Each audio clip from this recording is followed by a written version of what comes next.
Masquera say, guys. Asi mama kagadira pa button go press aka. Can you actually see me clearly, or do I need some more light? I think I need some more light. Can you see me, guys? Say something. Can you see me? Denzel Chirombo hewa Denzel ndeipi. Tendai mukanda kanda hewa Pepsi. Can you see me clearly, guys? Can you see me? A very good evening, Mabaso. Jackie, how are you? My B Maps, how are you? Precious Kativu ndeipi. Can you see me? Is the lighting okay, or do I need some more light? Rudoma Kombe, how are you? Gamu, Brenda, ndeipi. Masquera say, go with my diaries. Masquera say, my B, is my light okay? My B, is my lighting okay? Can you see me properly? Ndaona Sis Melly kwa madumbe. Ayo, vanoenda kuma platform vamwe Sis Melly.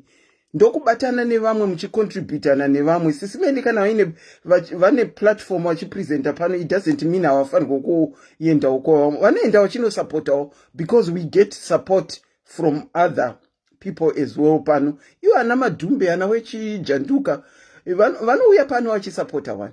Princess Charis, how are you? Mabaso Jackie ndeipi. Fadzai Victoria ndasquera wasquera owena. Uncle Rugs Kelvin, Uncle Rugs is doing great. Sisi Selina, hai wandiripo. Esnati manjea, urisei esnati. Margareta Gwaure, urisei. Oh, it's okay. Thank you, Margaret. We can see you, and thank you, my B, maitabasa. Masquera say kwa manangati regaiti se maoko. Masquera say, we.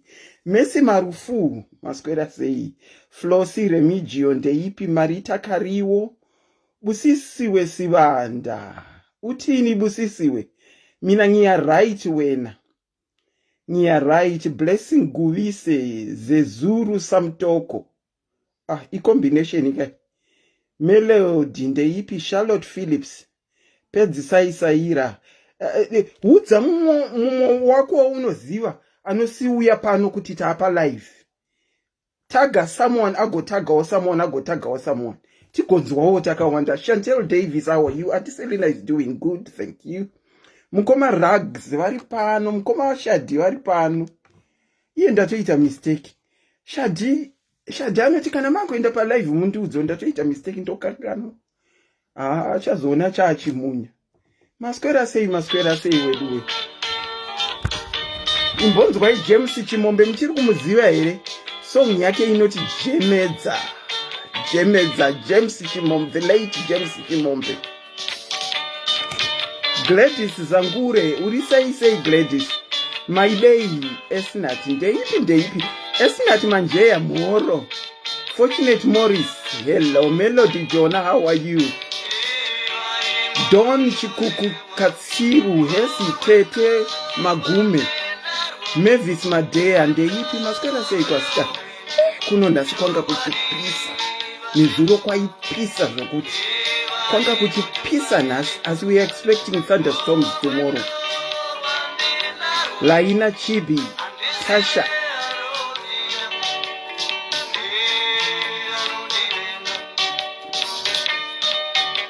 Anti murwendo rwangu rwandina rwo penyanza andizive vanondida nevanondivenga. Linda Lee, hi. Edzai Nyatsanga, Mavis Madea, I think I've greeted you already. Eunice Ndlovu. Mags Masibanda, my joy mauya. Manji joy nasa hapoka.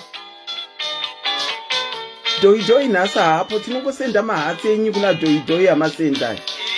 Talent high.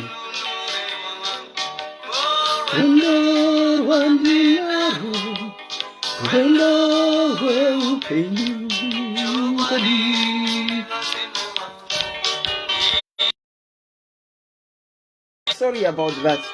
Mwana wambuya, wasquera say mwana wambuya, as the Zambians would say in their accent. Hey, ndo kupera kwa Jemedza.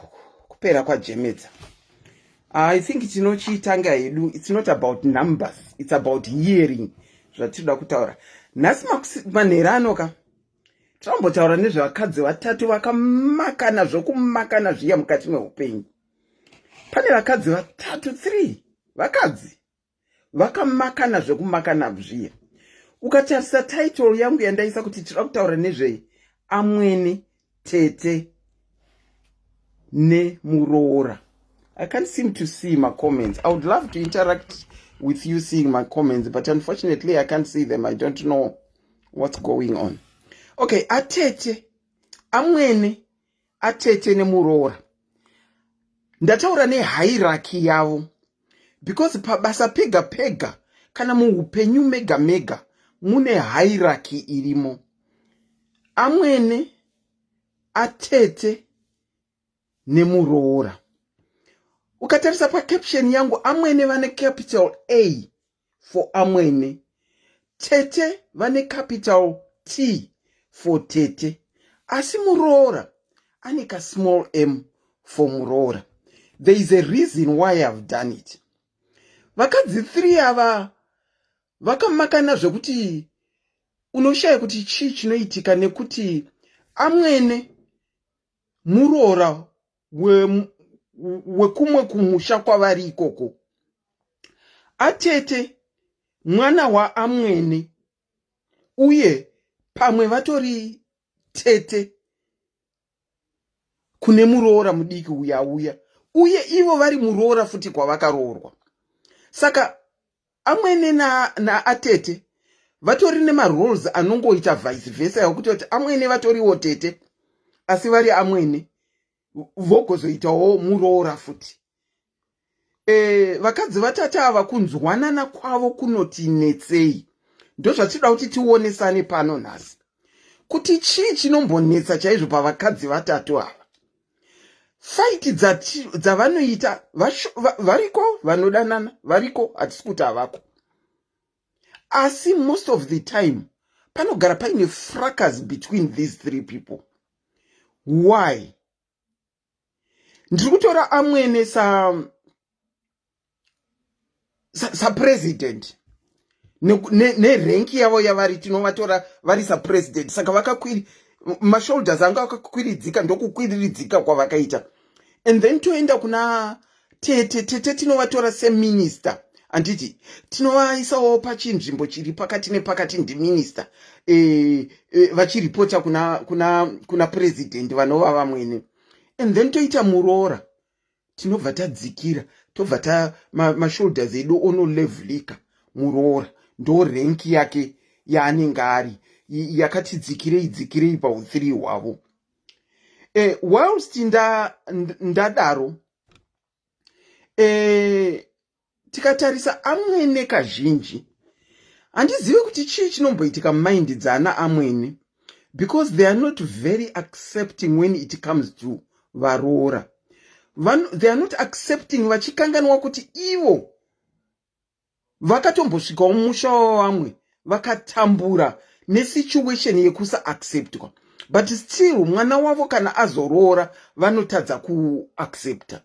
And then vatete vakatombotadzawo kuacceptwa kwavo semuroora, asi still vanongoita kabehavior kekutadza kuaccepta mukadzi wehanzvadzi. And you'll find kuti Muroora uyu kana Vamwenewo futi ane kahunhu ikako kanenge kangori maari kaanoitawo kekuti ndine Vamwene pano ndinofanirwa kuteererwa chandataura goes. It reminds me of a lady akashare last week musi weFriday achiti kwaanga akaroorwa vaiti kana Vamwene vakuda kutaura nevana vavo vakomana, varoora vese vari vatatu vaimbonzi tira kuita family meeting, chimbobudai. Vobuda iwe, no matter kuti what time, vobuda iwe vonogara panze kusvikira meeting yadi yapera. Saka I'm going to open my phone lines. The number is pinned down. Have you got an experience as Vamwene? And what are your feelings for a Muroora that you have got? Mune masquabbles here. Ngatitaurirani chokwadi. Pamhepo hapana anokuziva. Fona in utaure chokwadi chako. Share your experience. Uri Tete here, uri Muroora here. Kana uti uri Muroora, chii chaunoona chaunoitirwa naVamwene chaunoshora kuti ini vamwene vangu vakati womei. Inini ndiri Muroora uye ndiri Tete, asi handisati ndaita amwene, ndichigere kuita amwene. Saka zvandiri Muroora kudai, inini personally in my walk of life, ana amwene vangu tu vese, I've been very, very lucky. Amwene vangu vekutanga havasisipo havo, vaindikudza zvekundikudza, vaibva kumasvingo, vaindikudza zvekundikudza zviya amwene vangu. I remember vachingogara vachiti kana takuenda kumusha taenda kumusha kupera kwemwedzi kwega. Vaiti maikudzi kana makuuya kumusha, mazuva iwayo anga ari mazuva ezitye, kwaidyiwa zitye stereki. Saka vaiti maikudzi kana makuuya kumusha mundibikiro zitye, munditengera dere. Guys, sorry, you'll have to excuse me. I am asthmatic. Saka kana makunzwa ndakukosora ndikaita ka excitement, asthma yangu inoti kwirei. Saka mukandinzwa ndakukosora, I'm okay, but ka asthma ka affect kwa nekukwirira. I've got my glass of water as well, so kana kupera kwemwedzi kwakusvika, kana kuti vachida anything, amwene vangu inini ndiri kuvataura pano palive, vainzi mainyembezi. Vainyora tsamba voisa pamabhazi ekwamutendi. Wainoona wakanyora kuti maikudzi kana makuuya kupera kwemwedzi mundigirewo mbeu, matenesi abvaruka, ndiri kuda chakati. That was my amwene. She was very nice. I remember taipinda Zioni. I remember rimwe gore taenda kudefe uko kuZioni. Handiti inini handina kukurira muZioni, ndakakurira muAnglican. Ndaenda nehembe yangu iri see through. Amwene wangu ari mukuru wemadzimai ipapo, ndaenda nehembe yangu iri see through. I remember mainyembesi vachinditi, ndaita vati mainyembesi vachiti, maikudzi, hembe yako iyi see through kudai hazviiti. Kubva vatondipa pitikoti yavo, ndikapfeka full pitikoti yavo, ndikapfeka. Pandakazonozvitaura kwedu uku kuti ndakapfeka sorry, excuse me, vanhu vese vakatya kuti wapfeka pitikoti yamwene, zvakamboitika kupi? But ndozvavakange vari, mainyembesi ndozvavakange vari. She was a loving woman. And I was so fortunate, she was a loving woman. I'm sorry I can't see your comments. Saka ndozvavakange vari, to the extent yekuti amwene vangu pavakashaya, vakanga vakanyora chipepa chavo. Amwene vangu pavakashaya, even kunoroorwa kwangu, amwene vangu vakacontributa. Yanga ichiri Zimbabwean dollar yataiziva iya. Vakacontributa $2,000 yavo yekubatsirisa mwanakomana kunoroora. Pakufa kwavo, vane 2-in-1 ravo ravaida stereki. Pakufa kwavo, 2-in-1 iro ranga rakanyorwa kunzi munopa maikudzi. And pakugovewa kwezvinhu, I know people are going to say it's taboo, but I'm telling you my experience. Ndakagoverwa 2-in-1 iroro. Ranga rakanyorwa kunzi munopa maikudzi 2-in-1. I remember pavakarwara Tete vachiti, maikudzi kuzvishava nokuri, dai zvaiita maimbouya mukabikira amai derere, nekuti vari kuti imimi chete ndimunogona kubika derere. Hatizoti makambowabikira derere racho rakamira sei. Vanotaura zvefish, kuti dai maikudzi vari padhuze vaindibikira fish, hatizoti munombowabikira sei. Saka that is how loving she was. She was a loving woman. Zvekuti dai kuri kunzi vapenyiko zvino, even murume wangu akashaya, she would be a woman that I would be supporting right now. Dai kuri kunzi vapenyu. Saka ndo vamwene vangu vekutanga. Vamwene vangu vechipiri havasitombori verudzi rwangu. Asi she was also very accepting. The first time that I came to see her, ndichivaona, vakangoti, kana mwana wangu zvirizvo zvaada, ndizvo zvaada, hapana chandingatauri. But she was very loving, very very loving, wekutoti vanotobata foni yavo kundifonera asi havasitombori verudzi rwangu. But she was very very loving. Saka ndo ana amwene wangu, ndo experience. I was very fortunate, both ana amwene wangu, kuti I was loved totally. I have nothing to falter them, both of them. Saka ndaku open ama phone lines iko zvinoizvi. Kuti fono umbotiudzawo experience yako. Uri Tete here? Zviri kumbofamba seiko? Uri amwene Muroora ari kunetsa pakudiko? Kana kuti uri Muroora? Uri kutambudzwa neiko kana uri Muroora? You can call in now and we can discuss what goes on in the mind of amwene kana Muroora auya. What are your expectations as Tete kana Muroora auya? And iwewe Muroora, what are your expectations kana uchienda kumba kwevanhu? Because it seems no matter sometimes how you behave as Muroora, for some reason ku accept kwako kunongonetsa, kunongoita ma problems akunenge kuinako. Ku accept kwachaiko seMuroora kunotinetsei. You can call in now and share your experience kuti kana kuti mato mukadzi mukuru atokura kutozoitawo varoora, kuti imi makambobatwa sei pamakasvika mukati memusha? Makabatwa sei seMuroora? Nekuti vanhu ava vakamakana, can I use this word? Vanhu vatata vakamakana fungo isingatomboiti, kutomakana chaiko zvokuti unoshaya kuti vakasiyirana zamu here kana kuti chii. Ana amwene vane system yekutry kudiscredita mukadzi aunzwa nemwana wavo for whatever reason, I don't know.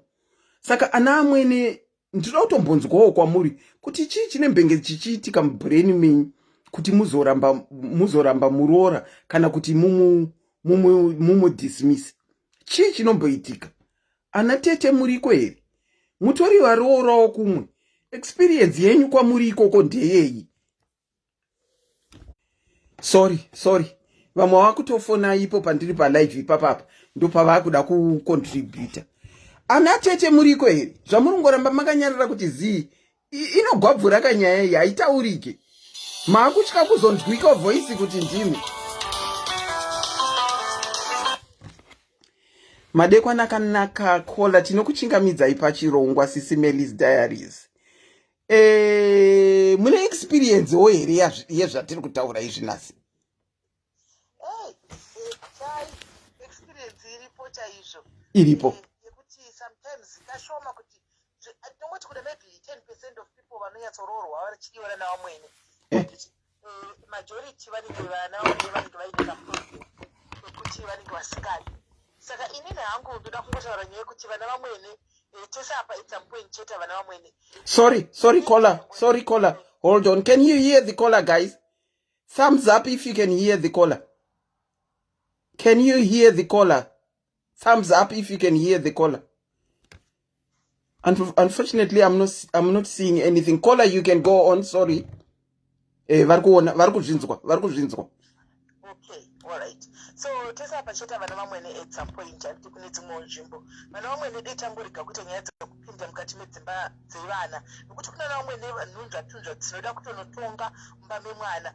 Kana mwana achinge aroora kana kutanga family yake mwana wako But zvasiyana nepepanga ari single kuti uchanomutonga kuti peka bhurugwa iri ita chakati mukadzi wakewo ndiye anenge kuona kuti murume wako apfeka chakati. So kuna nevamwene vanenge vachida kupinda pakuziva kuti mumba vandatodza kuti matengwei, muri kupfekwei, madyiwei nemubhedroom memwana kuti anga vachapinda imomo. Handiti dei tanga tangosiya tsika iyoyo vana vamwene nyaya yekusarudzira vana vedu ava vakadzi kuti uyu hatimudi uyu ndiye anoita chero akauya neziso rakadai raanakonda ndewake ndiye waada. I think vana vamwene kutamborefraina from kutsvagira vana vedu vakadzi kuti uyu ndiye anoita kutuzira munhu mukadzi. Moyo muti unomera paunoda. Handiti ndeti vana vamwene varikomo kuti uchipinda mumusha unofanirwa kudhiritsa chuni yavo. Okay. Shamabo. Okay. Vana vamwene vanofanira kuita mai, vamwene vanofanira kuita mai vangu. Indoitawo mama kwavari. Vamwene manje vakada kuti ndikapinda mumusha wavo ndikondrola kubva kune zvese. Andifunga kuti unenge uri mukadzi mukuru aroko wakapinda mumusha. Andifunga kuti zvichakanaka pamusha pavo. Asiwo vakatipawo freedom sane varoora kuti muroora ndinogona kubika wechi, mangwana ndodai, mangwana ndoita izvi, mangwana ndikaona kuti ndoda kuchinjawo setup iri mumba. Pamba pedu tawo baba ndakofanana nemubhana wavo anenge ari mubhana wavo akarambwa uya kana kuti mwana womusikana akarogwa kumwa uya kuna mai vake. Tangofanana nawo. Titendereiwo vana vamwene mutrege tiri tipombonoke. Right. Tobva panana vamwene apa. Toenda kunana vatete. Vana vatete siyanai tsike kunyiya varoora nana vamwene ana mai venyu. Siyai tsike kunyiya muroora. Unotoona vatete vakarohwawo kwavanobva vanosiya musha wavo. Kudzoka pamusha kuzogara pasi pemuti namai vake achinyiya muroora. Uri kakana kuzoti iwe uri muroora kwakaroorwawo futi. Anoona zvikakuitikira kwauri iwewe newahufariwo. Zvachose. Siyanai netsika exactly yekuti tinoda kunyiya varoora.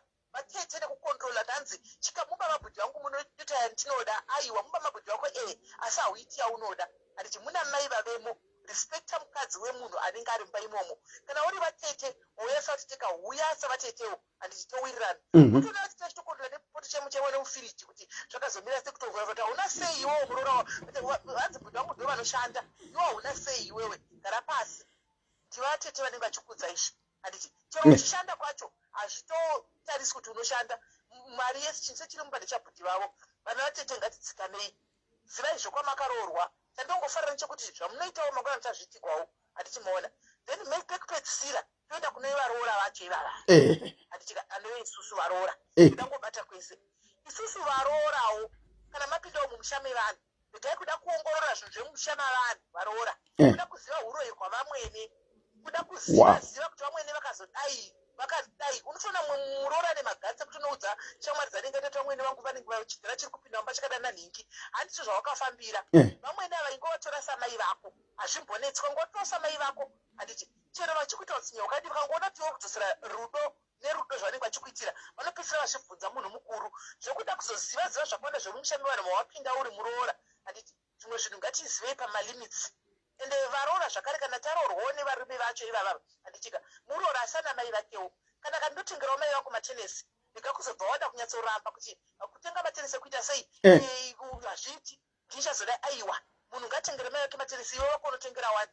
Azvingoitwa 50-50 varoora kana muchitengera namai venyu matenesi chibva inongotenga kafanana kwese kwavamwene nekwamai vako. Kutenga grosari rakangofanana kwavamwene nekwamai.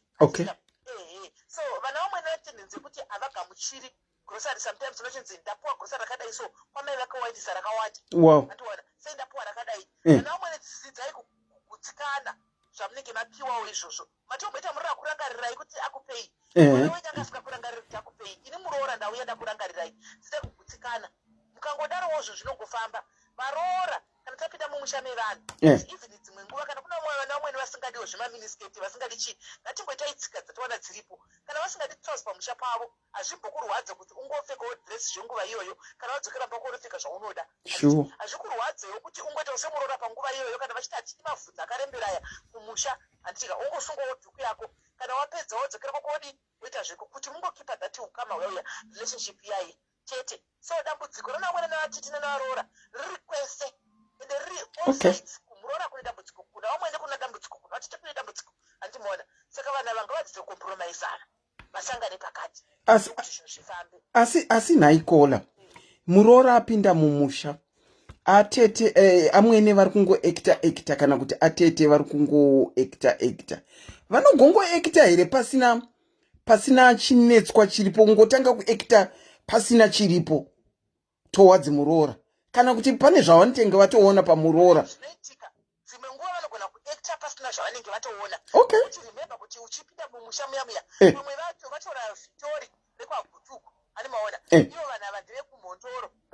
Vane musikana wavaino wavanoziva wavaida kuti mwana wavo ari kunzi roora nematongo anditi aroogwa kana kuti vane musikana wavaiziva before iwewe azosiyiwa kwauya iwewe. Hati mashoona rochiita dambudziko iroro. Handimona rochiita dambudziko chairo rekuti havatodi vanenge vachiti uyu haatouya panapa pamudho akaita sei haadai. Inini majena ndakuita dambudziko namwene vangu. Funge titotaura pari padai indete dambudziko rana pamunini hatisatambozvinzwa izvo. kutaurira izvi zveni vana vanhu vechirume like vaida zvokuti vanokondrola inini vokondrola vari vadiki kudaro vokondrola even mukoma wavo ati kuti uyu agoni chakati anogone iyeyo akadai so abva mutaundi anozive iyeyo hapana chaanoziva uyu anoona dressing dzakati like vanongotsvaga something chekuti vataure like vakangoti tipei mari ukangoti hatina mari iwe ndiwatove enemy number 1 akutadzisa kuti tipiwe mari nemukoma wedu varikanga mazati mukoma wavo angasaro rakati aditi angarewo kasingle munhu ari free ndizvozvo nemwe munhu makutakutoita zvokumba kwedu vakuona sokuti iwe ndiwoya wadi wasitopa kuti vadi vapiwe mari saka unenge wakuti enemy number 1 because vanenge vachitimanda vajaira kuti vaipiwa kapese pavanoda munhu anenge ari single wasouya iwewo manje wakuda kuti utengewo mubhedha utengewo keteni havasi kusvarira mari ukati hapachina tiya kuti sitopa kuti tipiwe mari remukoma wedu saka ndokwaibuda dambudziko ikoko mami nana tete here ipapapo painetsana baba mudiki kudai vana tichiranga varipo vanga vasitorina kana problem vanga vari pasi vanga vari vadiki munoona uraiti ndaitogara navo inini ndaitogara navo vanga vari vana vadiki vanga vasina problem saka nanhasi hamuna problem nana atete vana tichiranga unfortunately vakaita accident vaingori 2 vakadaro sorry vakafa vari 2 vakadaro shame sorry mune zvakanaka chose ndikatobatikana because ndaitogara navo saka handichina vatete ndangosara nabamira asi ndakazongoisawo gumbo rangu pasi ndikachizovadzidzisa kuti honai handi muchakurawo vazokurako vakazitamburidzawo vakazodai handichika ndikaudza kuti ichi nemunhu ngazvishandire dzidza kushandisa maoko ako usada kutarisirwa naningi ndizvozvo kana paita dambudziko risiriasi kana kuti mari tinayowo tinokubatsirai matenga egara makatarisira ganzi chapiwa naningi because ningiwo ane madambudziko ati anenge achida kukafa ndizvozvo andimaona ndizvozvo kuti mukatosvika kana kuti pamushe vadaika uchikubvapo ka munotoshayo bhegi rose rehembe rodisapia tora havakumbiri idzo dzemukoma wavo here dzemukoma wabva kudada weni chaiyo chaendavaitora ani munoona asi wona kukurawo vachikurawo zvakaenda zvichiperawo kuti zvakaipa zvakaenda zvichiperawo antimaona so dambudziko iri riri dambudziko ragara rinongove pasi I think tikaramba chingozvitaura nokukura nokuti vana vamweni vacho ndo varipo pamalife apa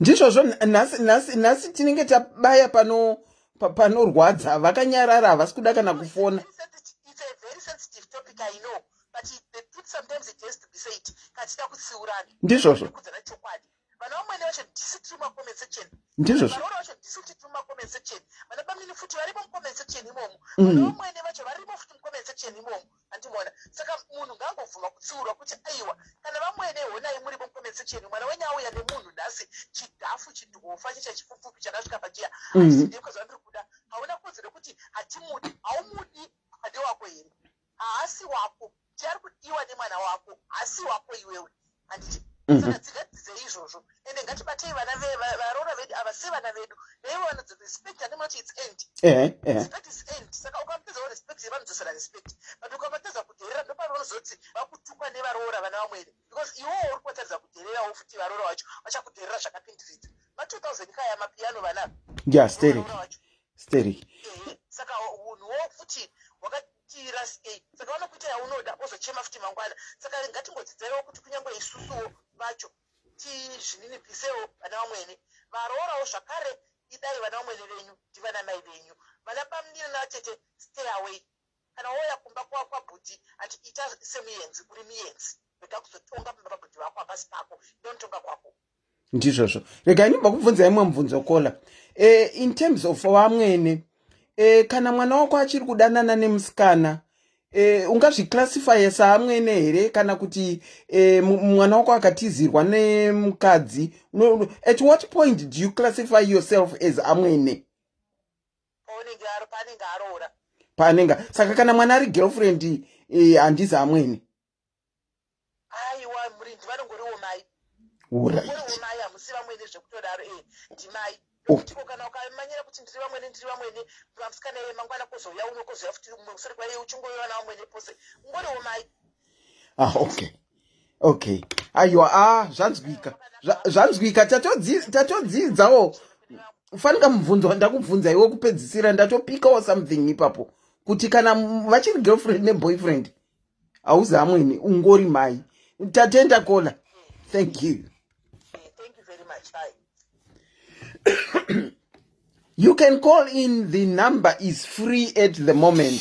Okay, let me take this caller. Manheru akanaka kola. Tinokuchingamidzai pachirongwa Sis Melly's Diaries. Muri kuionawo seiko nyaya yaMwene Tete Nemuroora? Yakaoma Aunt Selina, yakaita kunonzi kuoma. Maomerwa neiko? Inini ndakanyanyorwadziwa pana mai vangu. Vairamwirwa vamwe vana vehanzvadzi dzavo.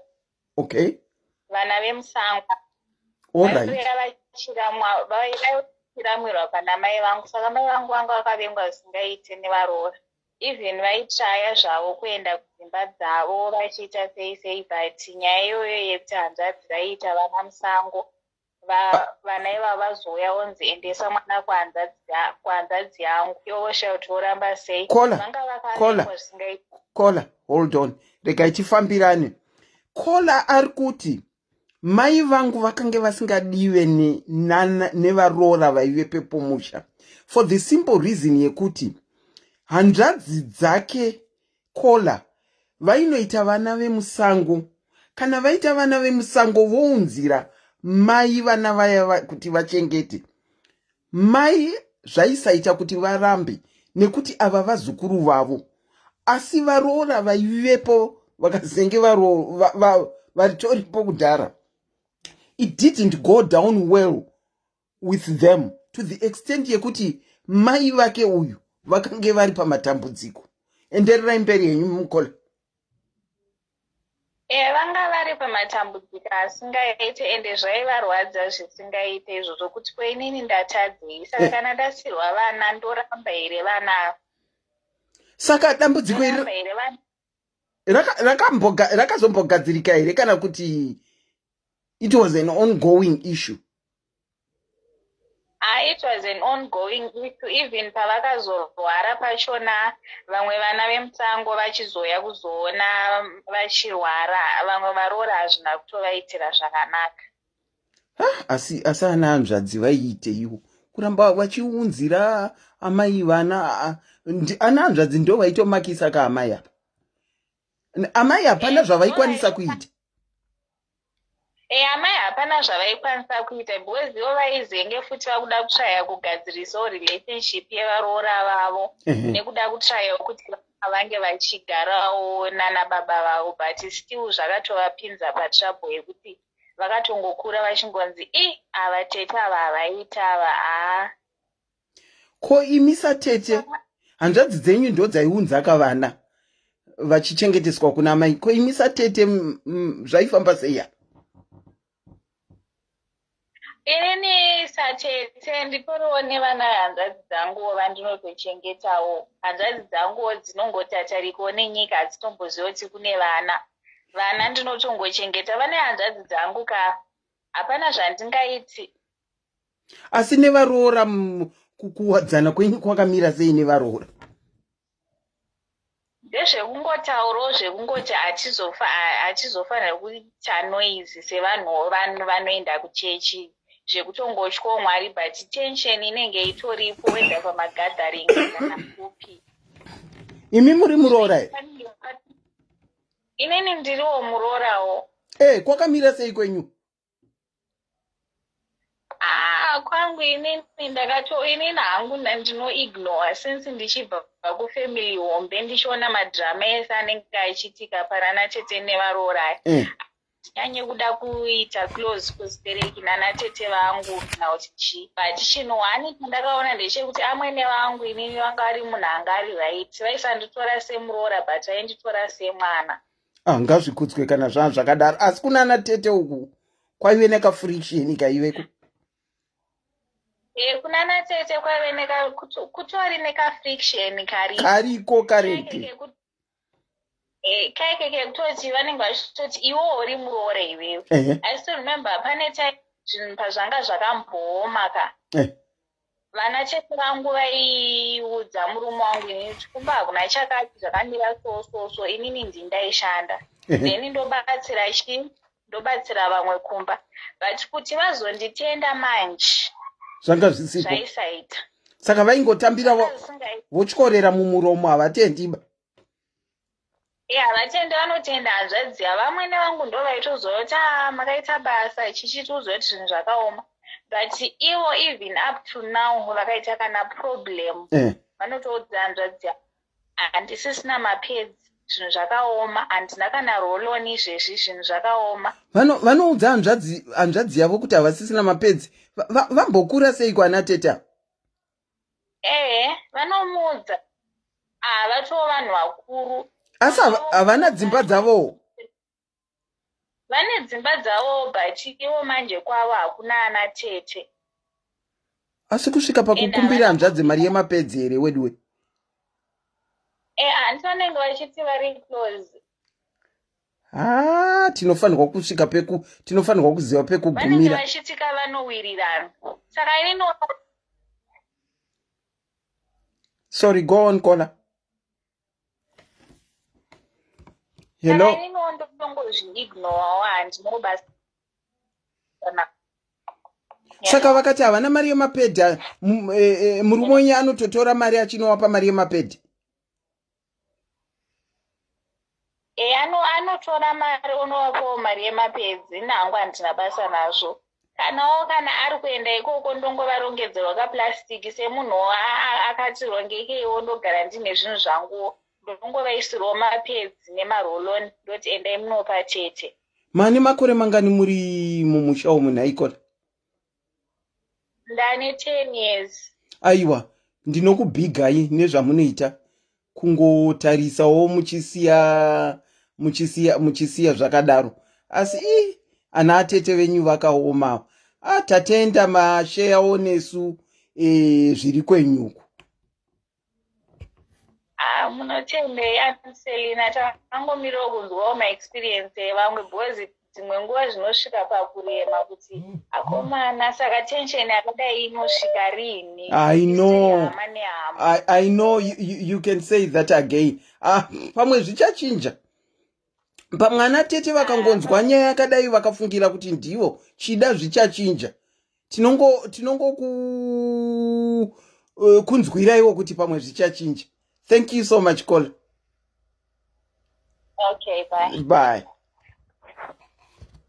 Vakomana, zvakaoma zvinhu zvacho izvi. Tinokuchingamidzai pachirongwa.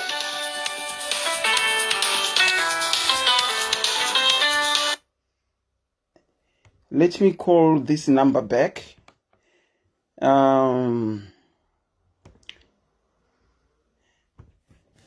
Zvakangooma weduwe. Mazvinzwawo zvavari kutaura kuti ana Tete vari tori kuvarume wavo vanokumbira mapedzi kuhanzvadzi. Zvakaoma. Tinokuchingamidzai pachirongwa manheru akanaka Kola. Muri kuzvionawo seiko? Mune experience yenyu here? Ini nangu rangu isi kweda kune izvozvo zvekuti Muroora njani kana kudai mai vangu havatombozvide izvozvo. Kana tiri tese vana Tete nevaroora tiri pamwe chete, tese takafanana, tiri vana vasikana vamhama. Vakaona kuti zviri kunetsa, isusu vanasikana tine mukonyo manje kusada kushanda manje. Vakaona kuti zviri kunetsa manje, vanobvaisa juti kuti vasikana Muroora haizi nhapwa, munofanira kushanda zvakafanana. Handi kuroorwa chizi chitema, saka itai zvakafanana. Kana riri basa itai zvakafanana, kwete kuomesera varoora kuti munofanira kushanda mega. Aiwa, havaita, hatina izvozvo. Big up to your mom. Ngavatendwe sure. She is an example to ana amwene. Asi imimisa Tete, even amai vakadaro. Imimisa Tete. Hamuna kahunu kekuda kutengerwa mapedzi. Ini ndakaunika kana ndatoshaya kana lese ndoda mari zvezvo. Ndotenda kune muroora wangu kuti ndiri kukumbirawo mari yakati, handiendi kuhanzvadzi yangu kuti hanzvadzi yangu nekuti takabarwa tese ano. Ndotenda kune muroora kuda chakati. Odati alright, chine zvatakadai nehanzvadzi yenyu, ndiremunai ndinzwe hanzvadzi yenyu. Worongo watu vari kumba kwavo, Tete oti ndaka zvakadai, wogara pawaise pamwe Tete wondipawo zvaunenge wachida kundipa. Asi ndatenda yakune muroora wangu direct. Well done Tete, and big up to amai. Muti kwai kuna amai, thank you for zvamunoita kuvaroora venyu, kuenzanisa nevana venyu. ngazvikudzwe. Ndatenda hangu Kola. Mutitendero amai nezvavanoita. Thank you. Tinovatenda tigoni navo Vamwoyo weda. Vamwoyo, thank you so much kwamuri ikoko matendwa. Kwai munobata varoora nevana venyu zvakaenzana. Thank you Vamamwoyo. Thank you so much Kola. Okay. Wow. Amwene ava is 1 in a million ka. Amwene is 1 in a million. Anzi vanoenzanisa. Vanoita shoulder to shoulder pa second level. Tinokuchingamidzai pachirongwa Kola Zimbabwe. How are you this evening Zimbabwe? Welcome. Sis Melly vari right. Vakati zororei. Kwava hakuna ningirikini. Hakuna magetsi line rese nasi. Munotiko ne zvanamwe nana Tete Nemuroora. Imi muri papi pa utatu ipapa. Aisikwedu kupisa isu. Kurikupisa titaurire tinzwe kurikupisa iko. Rega ndito adjusta kugara nditeerere. Kurikupisa iyi titaurire. Well, ini nangu ndakarorwa 2017. Okay. Actually. Vatanga kugara nemurume wangu. Alright. Actually, zvakaita ndezvekuti I was a housemaid. Pamba pandakazororwa ndaishandira muloji aigara mberi. Ofuchi nasingazivi kuti mukomana wandaidanana naye ndiye akanga ari muridzi wepamba apa. Sorry Kola, imbo mirai. Mazvinzwawo zvandanzwa. Rega ndichayonge kuexplaina so that tinofambirana nemi at the same level. Kola vari kuti vaive musikana webasa pamba pavakazoroorwa apa. Saka vaimbodhiraivha chikorobho pamba pavakaroorwa apa. Rega itinzwe zviri kumberi. Zvikabva zvazodii paya? Saka zvakabva zvazoitika ndezvekuti munhu wandaishandira uyo handiti. Akanga ari muloja pamba ipapo. Okay. Andimanzwisisa. Saka ari muloja manje akabva aona kuti ini nemunhu yataidanana. Okay. Ndobva saka mai vemurume wangu ofuchi anga ari mukomana wangu by then vakabva vaiuya pamba apa handiti. Vachiuya kuzodii kuzoona mwana wavo. Kuzoona mwana wavo. Mukomana and the ofuchi ini I would be front handiti ndokuona kuti avo ndo mai vanhu mukomana wako. So mai avakazozvibata then ndobva vatoona kuti vanhu vari kuita serious. Ndobva vatanga kundiita bad mouth kuna Vamwene. Okay. Saka tazoti gare ndikaona kuti nyangu hatichadi zvekushanda panapa ndobva ndazodzokera kubva kwedu ndobva ndazotaroorwa nemukomana uya zvangu. Ndobva tatanga kugara. For the first month murume akati tonogara kwamai vangu kushurugwi gwero. Tonogara kwamai vangu for now. Uchizivanana namai. Asi mama kutozivana kudhara because mai pavaimbouya pambapa maitoonana. Ndatisingavaoni. Mama singavaoni. Ndasingatobudi nekuti ndandisingadi zvangu kuti vafunge pfungwa dzisiridzi dzokuti munhu ari kushanda pamba and stuff. Asi vaizviziva mai. Inini mukomana wacho ndiye akazotondiintroducera kuna mai vake. Okay. Mumwe musi wakandidana akanditi ndio chinde musikana wangu chichi. No problem. Ndobva ndazotanga kugara naye ndobva taenda kushurugwi kuya ndobva tikagara. My first days it was okay. Tatigare ndobva zvangotanga sekungoti mukomana uyo handi ndiye aipuwa mari dzerendi kumba kuya achidididi sezvo anga ari echi mwana wepo nekuti mai ava mwana uyu anga pamba apa paaitonga anga ari baba vake vakashaika. Okay. Handiti mai ndokunoroorwa kumwe. Uraiti vanhu vavamwene vako. Vane vana 4 vavo. pozoti wangu murume yanga ari wana handiti saka tazoenda tagara zvakanaka-naka hatingizogoimwa ini ndobva ndazoti kuti tirambe. It was like about takutoda kukwanisa gore tichigarapo wauwa kuona kuti pakuita matension unongoona naamwene nekuti waungoona fesi yacho musa unongova wakamudhura wachibva kuti she's a teacher actually. Okay. Umwe musa unongova wakamudhura wongoti ameno what's going on. Saka ndazoti kumurume ndikati kuti tichiramba tagara pano zvatatogara zvarati magore tichakagara hedu chandii totanga kuita zvedu toga. Mai vacho vakati hakuna wamunoenda, ini kana ndisina kuti panobvawo pano hakuna kunoenda munhu. Asi makanga mapiwa yenyu rumu here, makanga mapiwa kitchen yenyu here pamba? Tatisina pamba panotongova like vanotogara pachikoro, pakoteji yechikoro. Uraiti. Saka zvekutoti yakazotanga yava nyaya yekuti mazuva ndati chande ndakabva ndazotanga kunzi iwewe kubva pawakauya panapa vana vangu vakabva vabuda murumu mavo kuti iwe ugare vana vangu vachivata pasi. Asi makasvika mukazviallocata rumu pamba pevanhu? Hatina kuzviallocata rumu, haiwa kana. Saka zvakafamba sei? Vakazoti kuvana imba yanga iri 4 rooms, saka it means there was 2 bedrooms. Anditi pa2 bedrooms idzi papani yaivatachi vakomana vaviri, musikana vane vana 4 kwavakaroorwa ukanditi. Saka vane 3 boys and a girl. Saka musikana vaivata mudining, vakomana vavata muroom iyaya vari vakawanda handiti. Okay. Vachivata saizvozvo, saka patakasvika inini vakabva zvanzi haimi chibuda muvata mudining mese. Mai guru vopinda muspare. Iwo mama ogara mubedroom. Ogara mubedroom wavo. Tikati muzvina yazotanga yava noisi. Uyu munhu wawakatoroora munhu mutsvuku hatoenderani newe, plus wakaroora munhu akanaka asingaenderani newe. Muri yellow bone here kona? Ndiri munhu mutsvuku. Ko muri kusekei? Handiri munhu mutsvuku. Saka vaida munhu ane ari chocolate here ndo wavaida?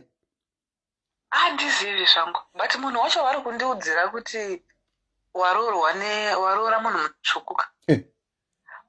Iye rudzi rwake mukarati. Iye wenyu murume? Mukarati, vane baba vake vanasekuru vakanga vari varungu, ndobva murungu aroora munhu mutema. Munhu mutema angozozvara vana vane kala yakadi yakangodaro. Asi vhudzi rongokuudza kuti pane kausanganiswa. Okay. Ndobva noizi yatotanga pamba wakatondikanganisira musha wangu, wakandikanganisira mwana wangu achanditeereri kana ndichitaura, kana ndikamutuma anoti mama wataura namai guru here. Vaakudza vana vavo vaya vavanogara navana bamunini kuti uyu mufanira kumudana nezita. Imimi manje? Vakondidana nezita vana vaya. Okay. Ukanonoka kubika inotoita noise. Pamba panotobhuyiwa. Ndobva munin'ina wacho umwe musazondidana nezita, ndobva murume wangu wazviwa, ndobva amurova. Ndobva ndazoti umwe musi tichienda kutaura namama, ndikati mama, inini ndaita problem nabamunini. Bamunini vanondituka zvikanzi saka ndoda kuti ini ndikunyeya nevana, ndinyeya vana vangu newe. Ndikati sorry, handina kuziva. Ndobva ndazobata nhumbu. Ndabata nhumbu nhumbu mazuva ekutanga ine ichikushungurudza plus ndaasingazivi kana kuti inhumbu. Ndobva zvikanzi mwana wacho handitofungise kuti ndewako, nekuti mune murume wangu paakaona kuti pamba pakuita noise akabva andidzosera kumba kumutauni kugweru. Okay. Akanditi iwe chinda kwaunogara kumba, ini ndosara hangu kuno ndoita hangu zvokubasa, nekuti vanga vane mashezi emaini namai vacho. Ndosara hangu kuno iwe chinda anogara kumba. Saka mazuva ndakatosvikawo kumba ndo pandakatotanga kungowa ngoti handisi kuzwa mushe. Izvo yaiti mimba mwana asi wako. Ndamwene vaidara? eya mwana asi wako zvako. Saka makazozvara paya? Ndazvara mwana wangu zvakanaka ndobva vamuudza kuti imbopedza zvako hari yako yevakadzi uchawana imbopedzera ipapa. Vaitaura muchinzwa here? Ndichinzwa takatogara tose stepfather vacho tiri mumudheni. Ndikati no problem ndobva ndazobva pamba pacho pakasirwa nababa vake papa kuitisa unoiziva kuti imba yemurume wangu.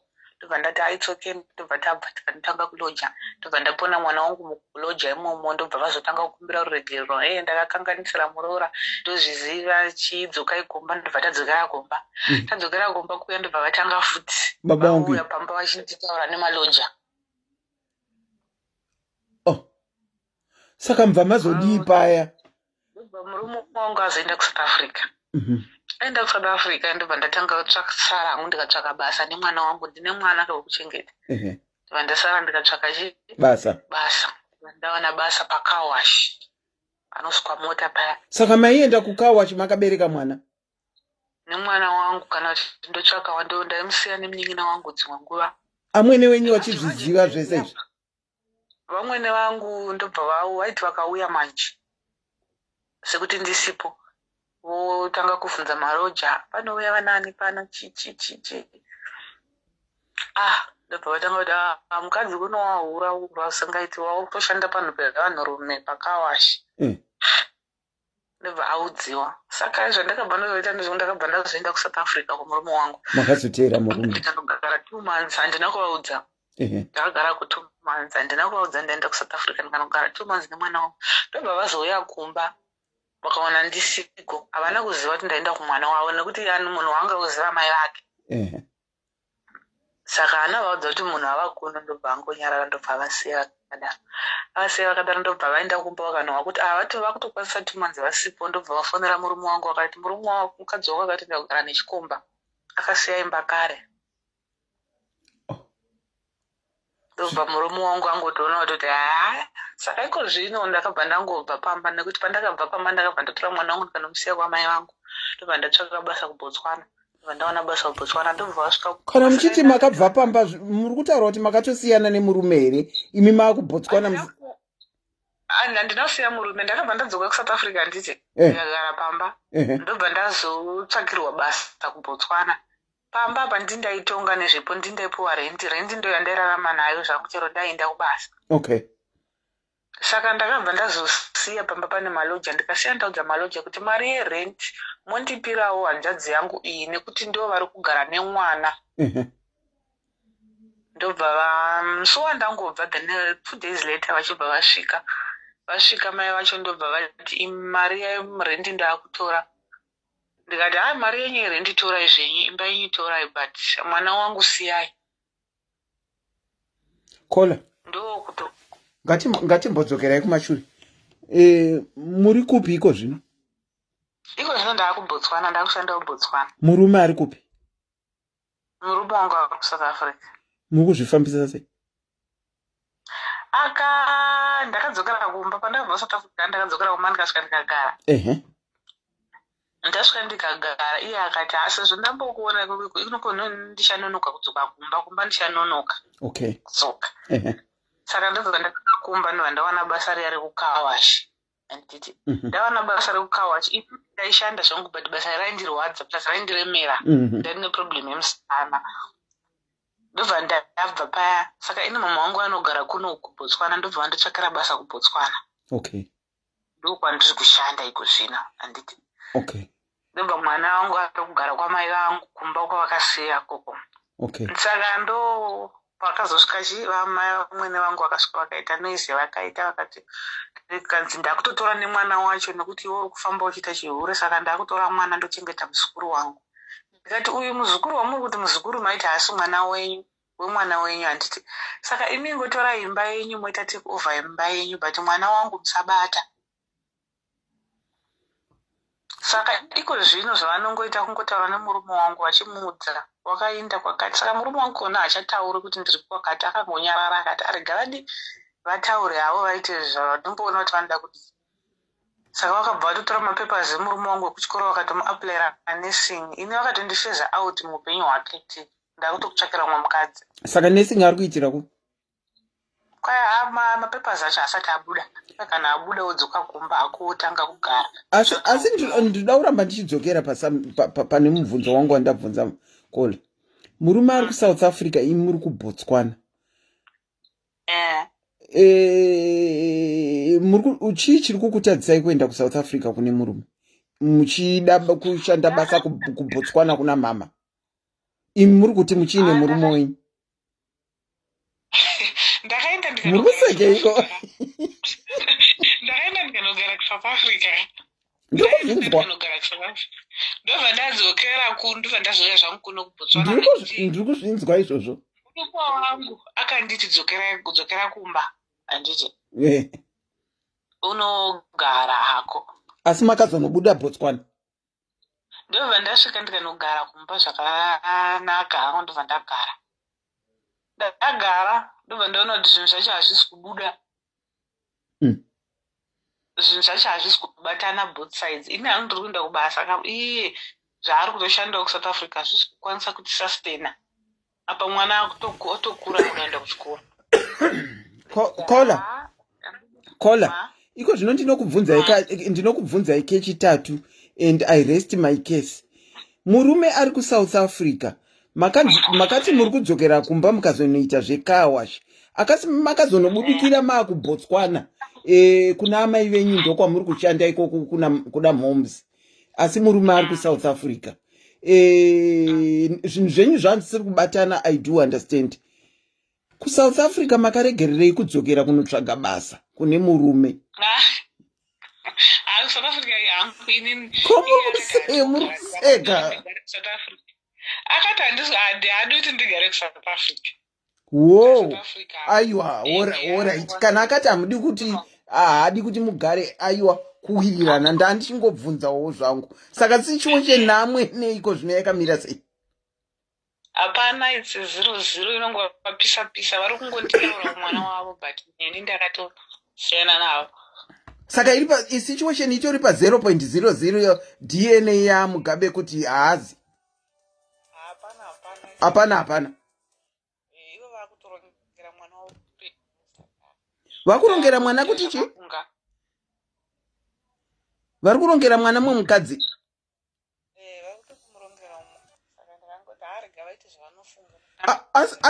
Asi mimi Kola mane mumwe ikoko?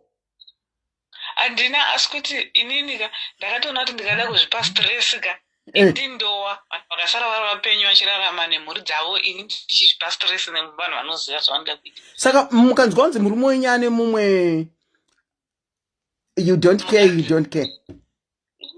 Ndofa Sis Melly, handidi kuzvifunga. Kana ava noumwe unenge ava noumwe, indoitawo muvhoni newangu nomwana wangu.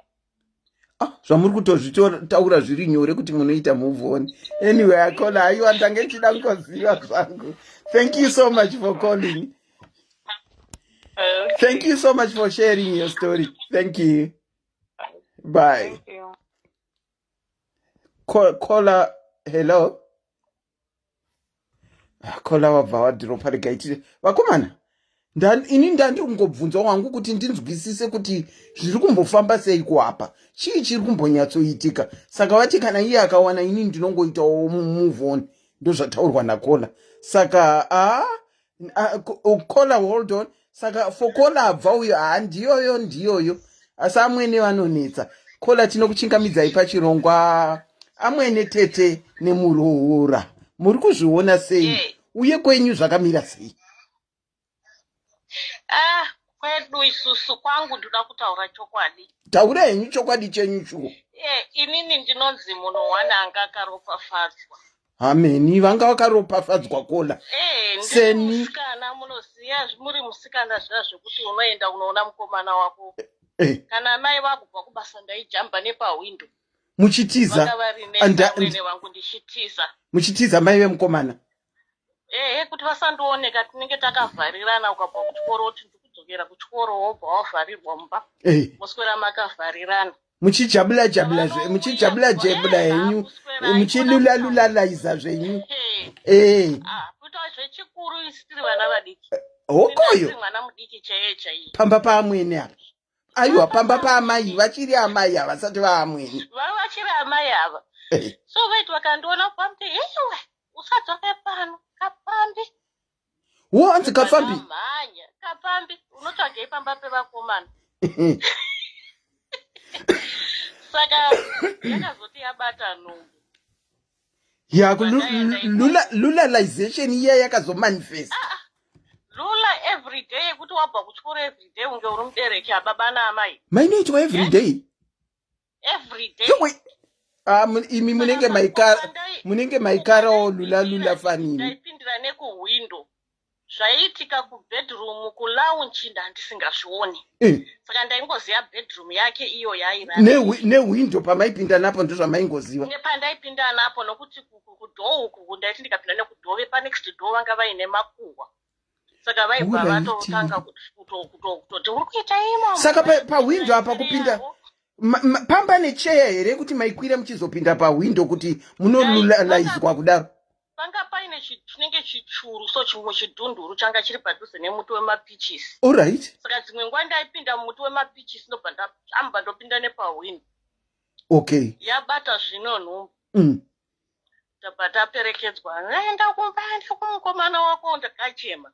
Ndandine 17 years. Ko maigochemei maisekerera kunokwira dhunduru kuti ululaizwa. Ko unenge usingazive ka kuti zvichaguma nekudaro. Aiwa vakatiendana Tete vakatora vakati ende tikuperekedze. Mazoperekedzwa kwaamwene kuya. Zvino inini kwaamba kwedu ndandisingazivi kana kuti kunoitwa basa ndaiitirwa zvese. Hekoyo. Ndaperekedzwa kana kubika sadza ndo chimwe chinhu chandiri kudzidzisa mwana wangu kunyange ndiri muno muUK ndinodzidzisa mwana wangu zvese because ndakadzidza. Zvokwadi. Ndobva ndasvika kumba ikoko zvikanzi musikana unomuziva here mukomana wangu akati aiwa ndimuziva. Ndiani ari kubvunza kuti musikana unomuziva? Vana sekuru vese vadeedzwa nzvadzi dzaamwene. Musikana uya ari kuita nepamwiri pako unomuziva here aita kutswinya maziso so akandita handimuziva uyu. Makurambwa ipo paya? Kurambwa amwene wangu bva vatasa akati aiwawo ndinomuziva uyu. Achijamba nepawindo every day ndaizviona kuti zvichauya izvi. Amwene ndo vaakudaro manje. At least vakatokubheka iyapuka. Ndinomuziva ari kusara pano. Ndobva ndasara pamba pai. Amai. Yasvika nguva yekubika sadza unoziva poto inenge yakaboka iye yekuti unotanga waisa hupfu. Panga paine vana vazukuru vanosvika 14. 14 vazukuru. Dzacho dzairorwa vachidzoka ipapa yanga iri 4 bedroom house. Anzadzi anga ari ma-returned soldiers. Ma-returned soldiers. Saka iye anga ine bedroom yake aizviitira zvinhu zvake. Mami nebedroom suit yakanaka zvokuti ndaita aiwa panenge pari mari. Iye pamaipinda nepawindo muchiona bedroom suit iye makatenge matoimagina kuti ndo pamuchange muchirara mukati alulaization ngaiitike kunyange ndikatungira hangu mimba ndatungira. Kuri right kukitchen but zvaindinenge ndokuti ndaiti ndikadibrown down toilet ndaipuwa chitini. Hold on Kola, hold on. Manzwa zvandanzwa. Vaijamba vaikwira pakachuru kuti wapinde mubedroom memukomana. Vaingoziva mubedroom nekuti kumain door zvanga zvisingaite nekuti manext door aiona kuti pari kupinda. Saka vaiti vakajamba vakapinda. Mai ivava vakava. Ndiri kutovanzwa zvavanga vachitaura kuti vakomana vaida lulaization. Vakangolulaizwa chete. Vaijamba beki nepawindo voenda nepakachuru voenda. Asi chakava attracta mubedroom memukomana umka. Vakatenga vatozviona bedroom suit iri yavo. Vakatenga vatozviona varivo permanent resident wepamubhedha pemukomana uyu. Handei mberi Kola taura henyu. Panga mama kanaka unoziva mabedroom suit kudhara anga asingatengwi zvekumhanya. Ndizvozvo. Nokuti iye aizvishandira zveshuwa but anga asina shungu yekugadzirisa zvimwe zvinhu izvi. Akazoti asvika nguva yekubika. Hamugoni amaini. Isu tinobikira panze. Zvinochibatidza moto ndingauziva. Maziso kuzvimba kudai. Mapoto acho munoziva yekuti unotanga waisa hupfu. Kana waisa hupfu kuti kuvhara buri. Wazotanga manje kubika kana wakuti kurunga haufaniri kuenda pane buri ipapo.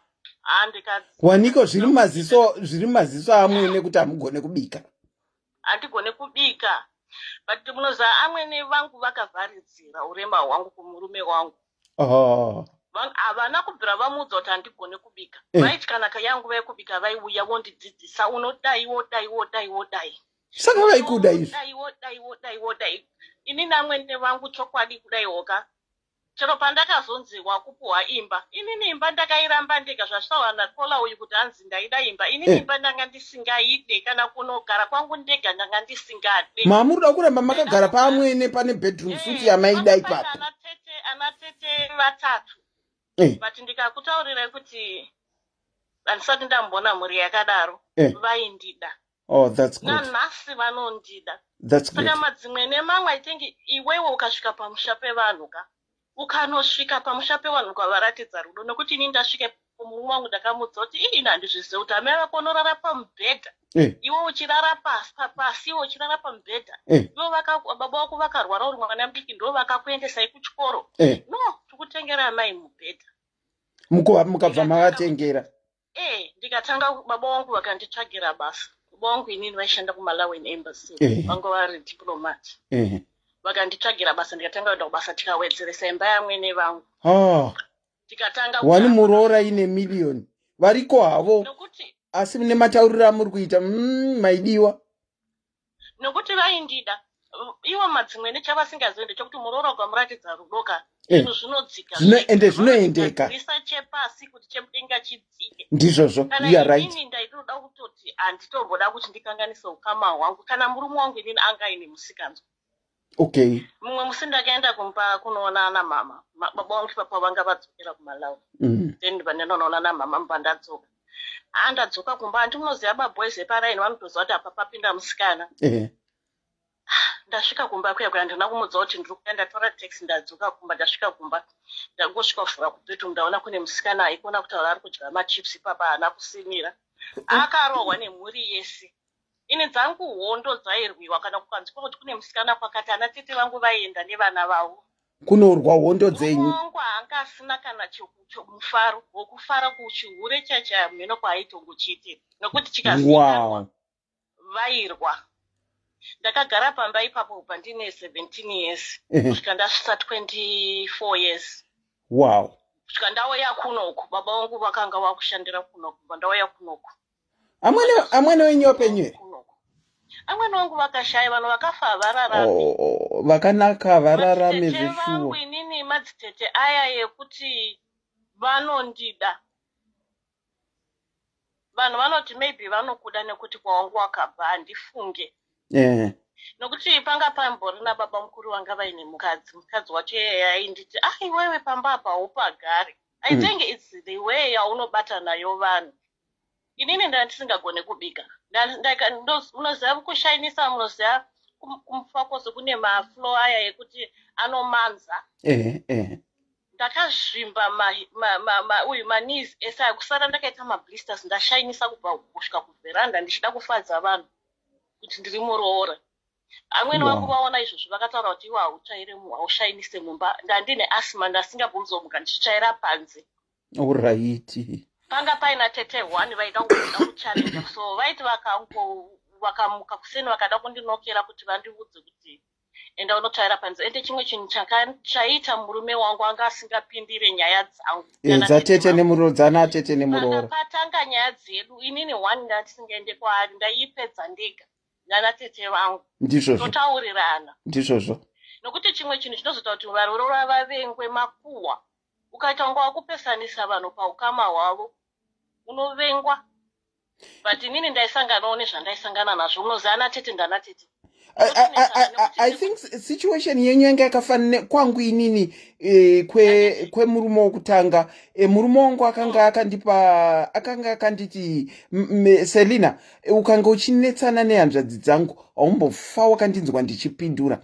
Asi ukanetsana namai vangu nekuvabata rafu ipapo tinoburana. But fortunately hazvinombobvira zvakaitikawo nekuti amwene wacho she was a my nyembese was a lovely woman. Unoshayo kuti unova mistake papi. Nekuti ndichiri kuziva pakupfeka ndaida kupfeka stereki zvinhu zvirefu. One day murume wangu aingoda kubuda achienda. Amwene wangu vakati one day okay pane mukadzi mumwe aitengesa hembe ndobva vamudeedza. Panga paine mashorts. Inini ndiri munhu wekuti ndine kumahips kumagara. Amwene wangu akatanga kundidzidzisa kuti mune maspika mahombe. Maspika mahombe.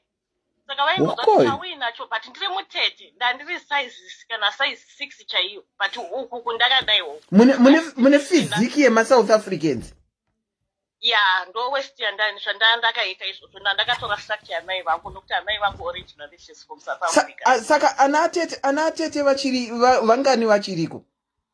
Makune kuchiri vamwe vacho vari kuSouth Africa vamwe vacho variko kuZimbabwe.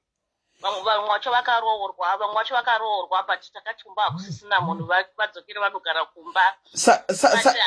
Saka kuwadzana kwenyu at the moment kwakamira sei? Tinowadzana zvimwe zvekutoti murume wangu zvinotomunetsa. Saka kola chinzwai. Imi mune good story yakanaka.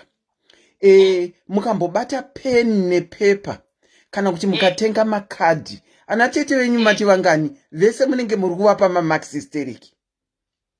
Vese vandidi kunyepa. Vangani? Varipo 5. Varipo vari 5. Pane 1 wandisingataure naye.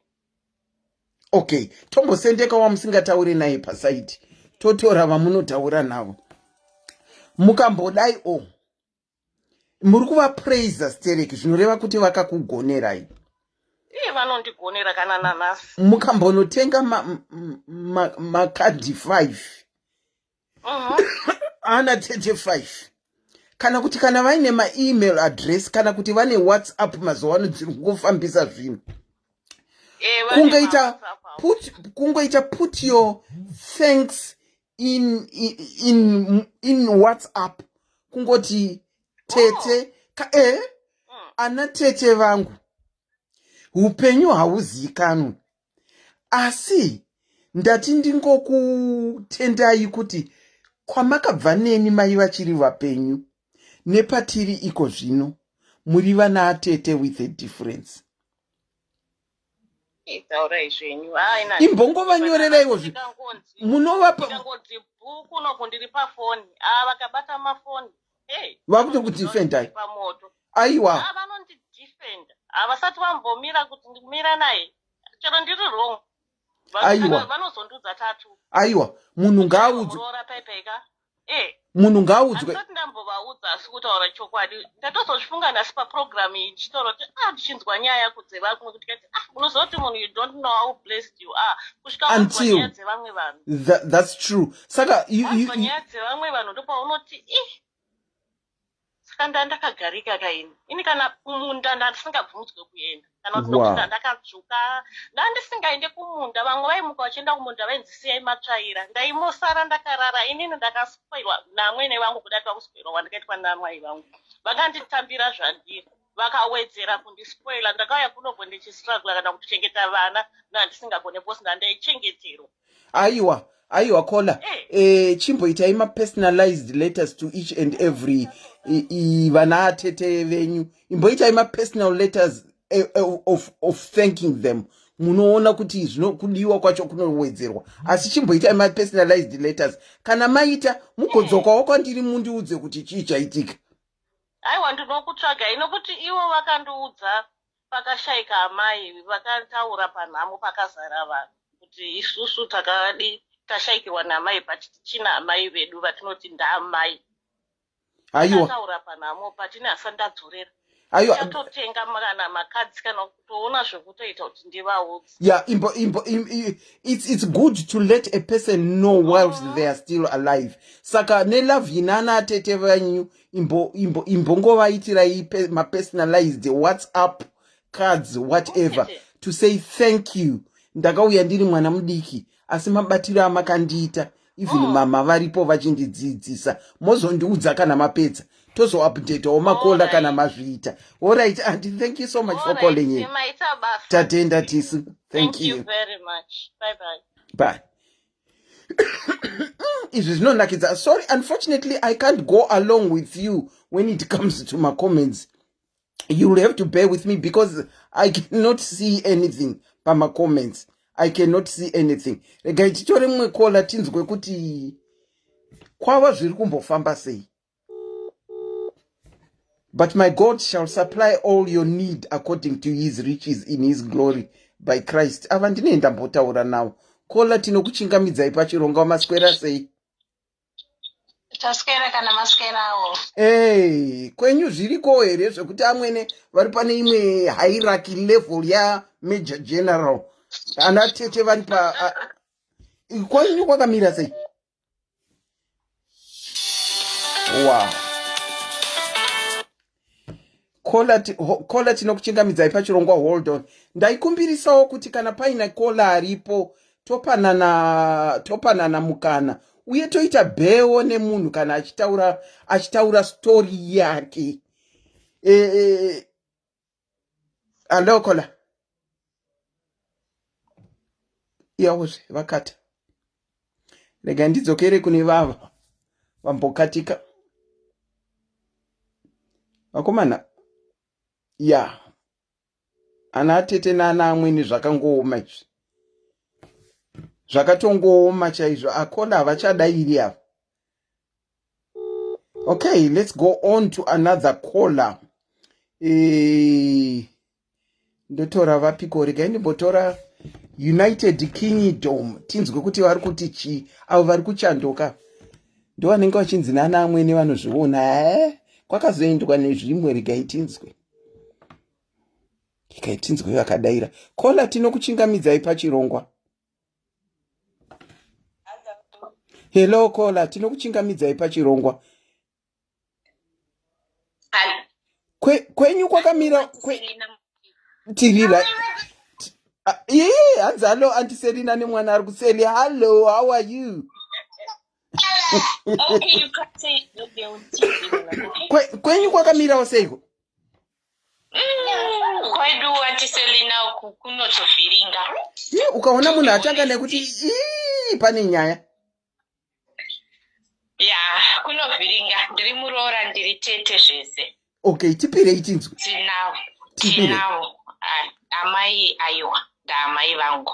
Hatisataonana zvedu ndiriko kune namba yamaona iyi. Ndazviona. Looking forward kuti zvikanaka tichaonana. Amwena hamusati mavaona. Handisati. Okay. Asi ndaamai vangu. Tinowirirana.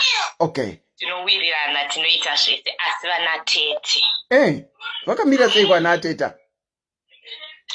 Vasati vaziva kuti hanzvadzi yavo yaamurume mukuru.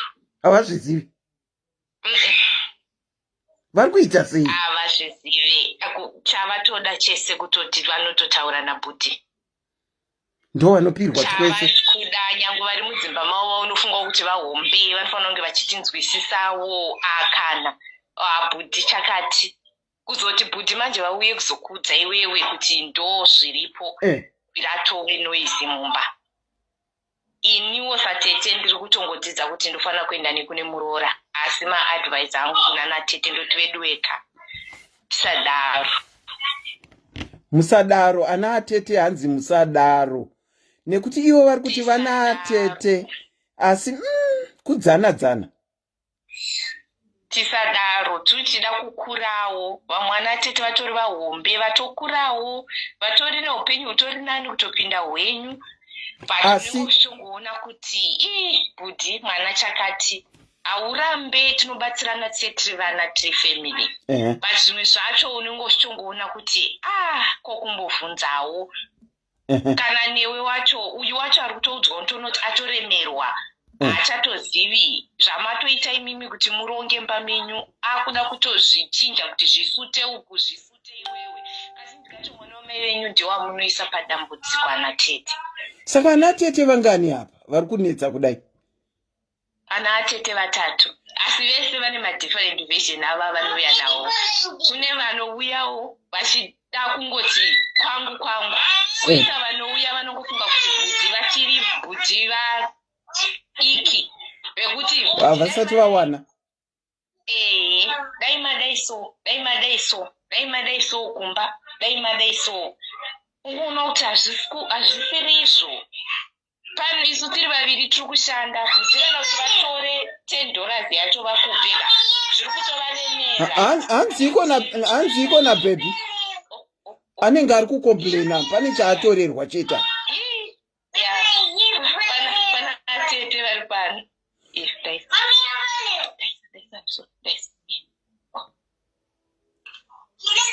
Saka inaunda ngoti kuna Tete ngatingoitei zvakanaka nekuti tese tiri ana Tete. Haiwa, ndinodavira kuti vari kuzvinzwa ana Tete. Vanenge vari kukupai dambudziko zveshuwa. Tete tikangoitawo zvakanaka zvinotiitira tese. Hai, ndinodavira kuti vari kuzvinzwa. Thank you so much for calling and contributing your own story. Thank you, bye bye. Tatenda bye. Kola ari kuti tiri vana Tete tese. Kuna amai handina dambudziko. Asi kuna ana Tete vatori kudzimba kwavo.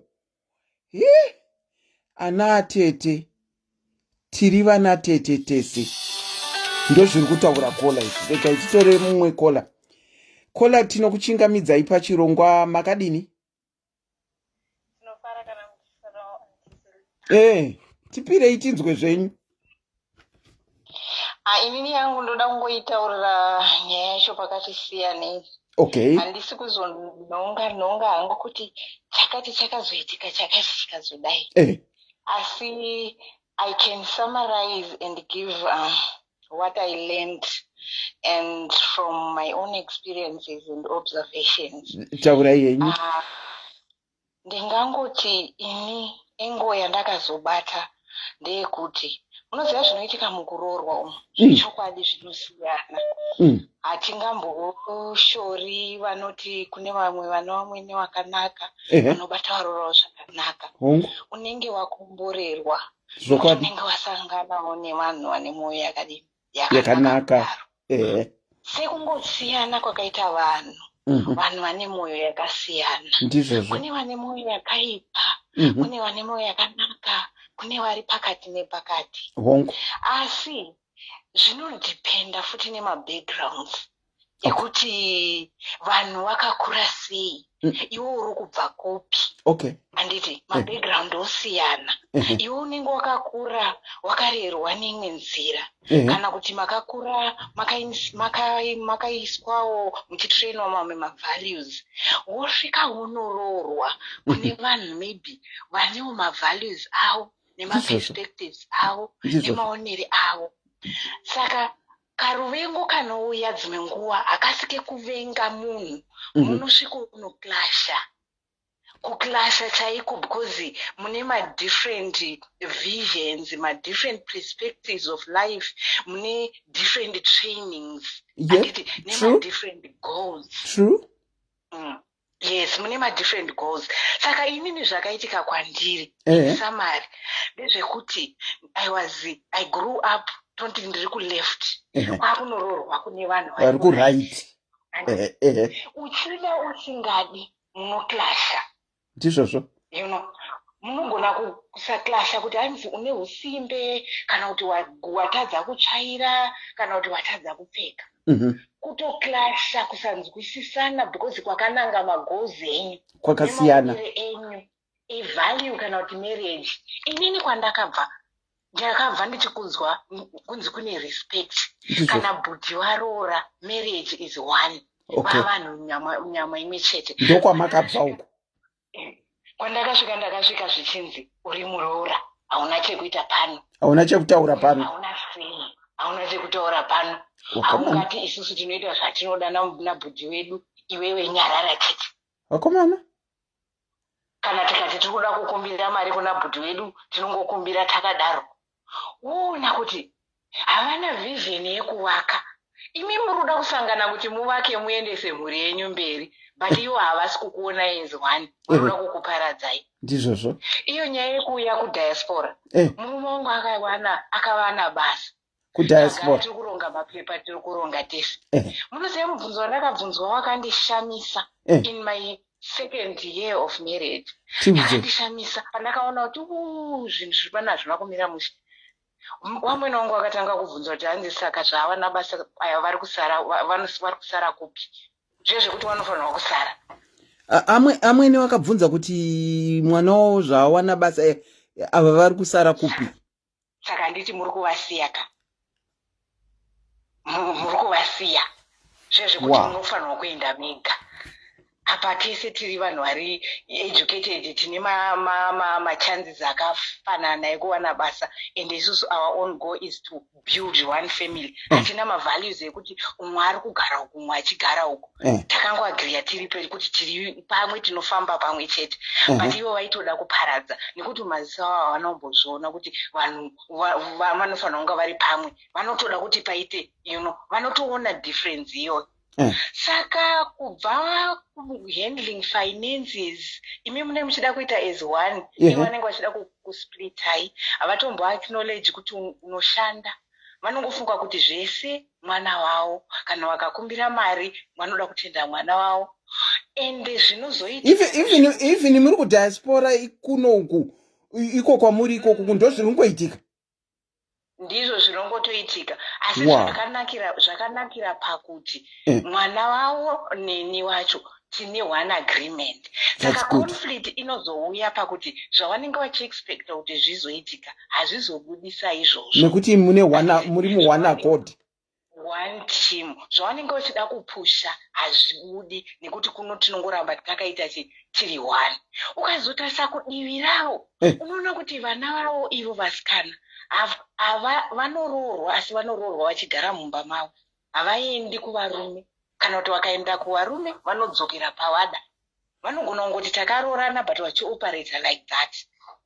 Kuzvinokuroorana kwerudzi ikoko ndo zvandiri kutaura kuti kana mavalues akasiyana, dzimwe nguva muchida musingadi munotoclash, and it's a threat to your life and your well-being, because panenge patone enmity yekutoti zvinofanirwa kuparara kana kuti zvinofanirwa kutodini kuti zviite zvavanoda ivo.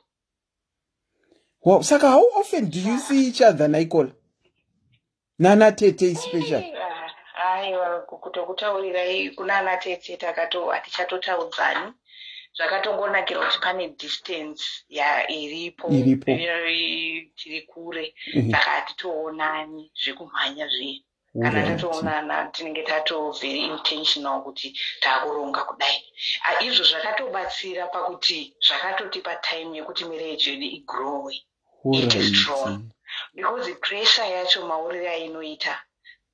Kana nyaya dzemari dzandiri kutaura kuti vanokukumbira kwacho hakusitari kwekuwaka, kuziva kuti vana vanodawo kuita zvakadai, zvato zvekuda kutopiringisha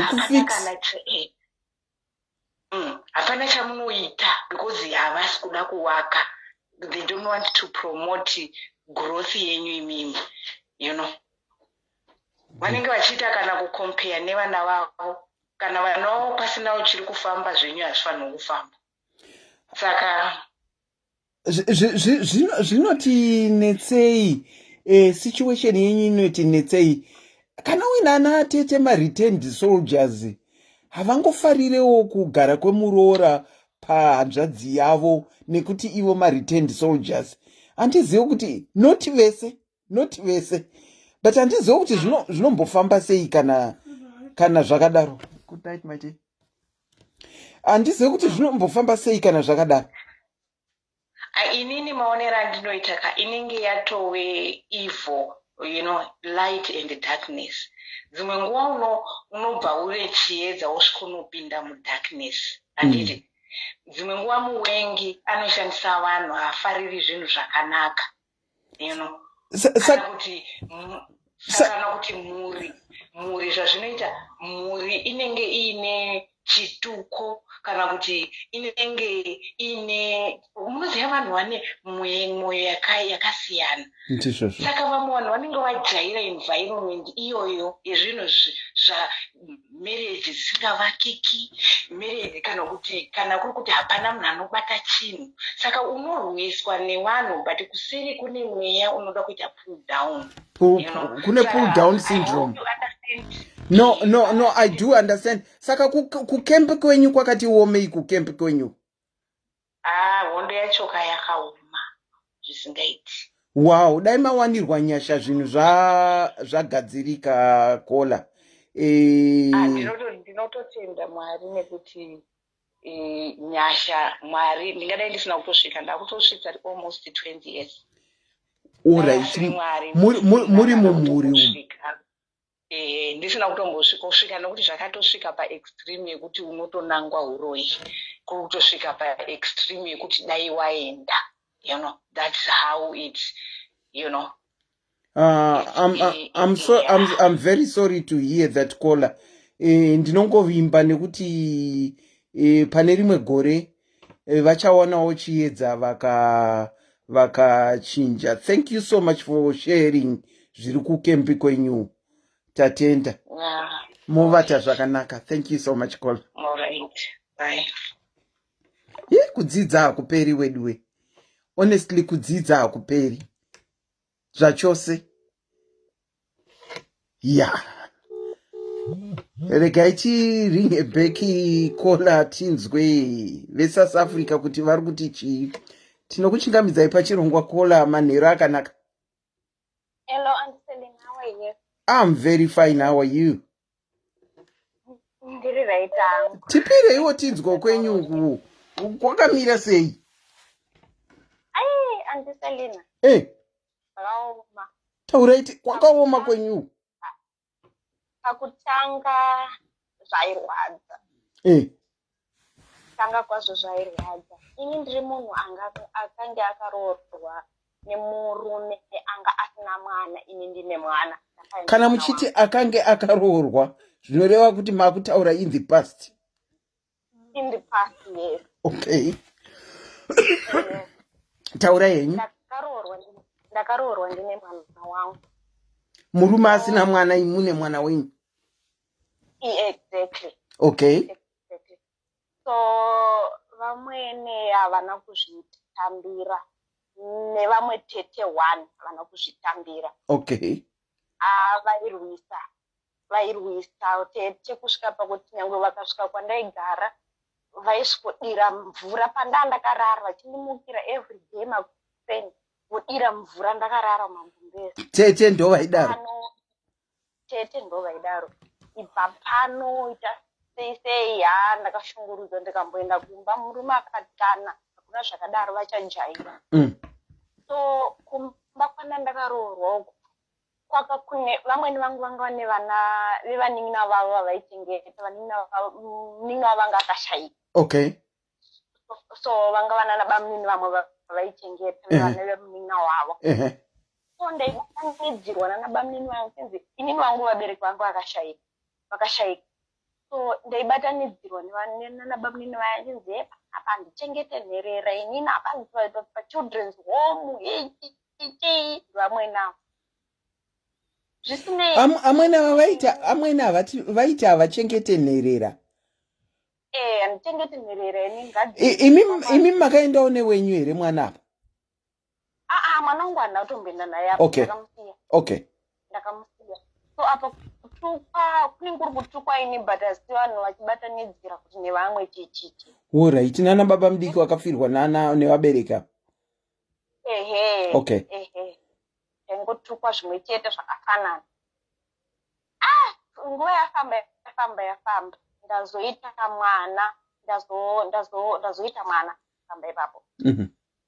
Then vakangozoona ndinofamba kunguva indi munhu azinoka ndandiri munhu anga asingapindure plus handina hangu chandandinacho but simba ndora ndaingoshandisa ndaita basa ndichiita sezvese handina kumboita kana nguve kutaudzana kana kutukana kana kuita problem naanyone nokama pambapo. Kusvika vazojaira nekuona kuti ndiri munhu akaita sei kubva tazojairana ndobva tazogarisana mune zvakanaka vakazokumbirawo ruregerero. Ndiani akakumbira ruregerero? Atete kana kuti vamweni? Ndivamweni. Okay. Vatete vaya vavekuside kwavamweni vakazotiva kurwara. Ndakazenge ndini ndanda kugara navo vachirwara. Makupepa urwere. Ndopa vakazokwanisa kukumbira ruregerero vachirwara enda vanombozoita nguva yakadii ndokuchaya. Oh shame. Ndobva ndakontinue navamwene vaya vamwene tama best friends.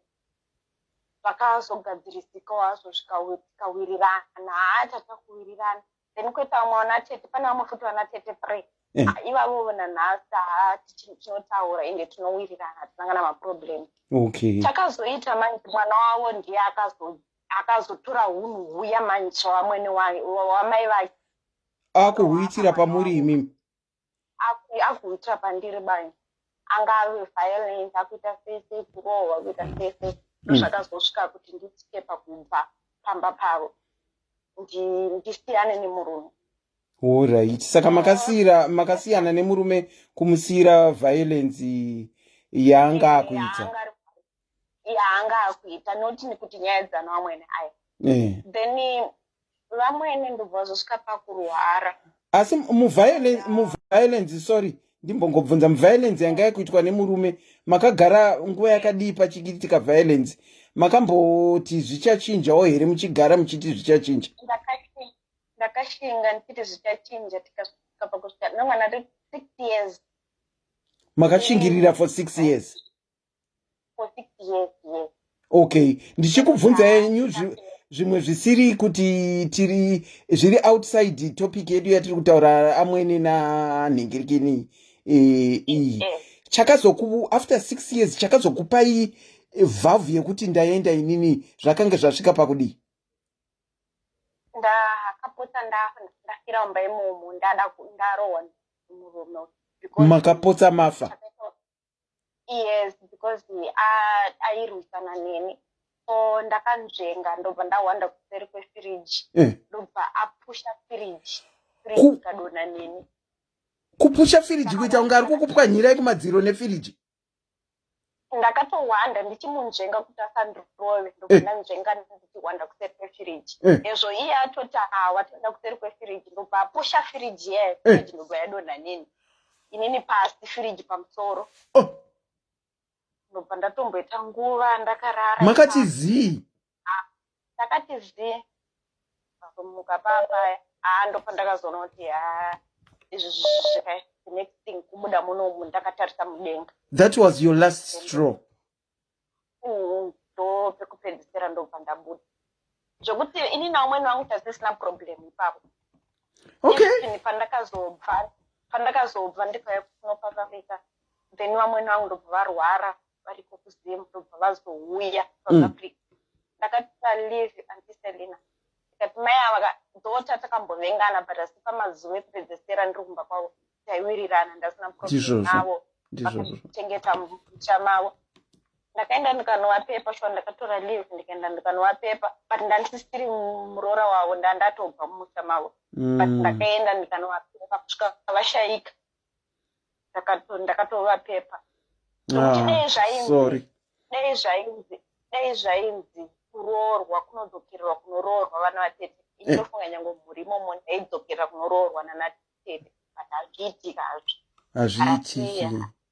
Hazviite but zvazvakaoma pekutanga zvikazonyevenuka hazvo.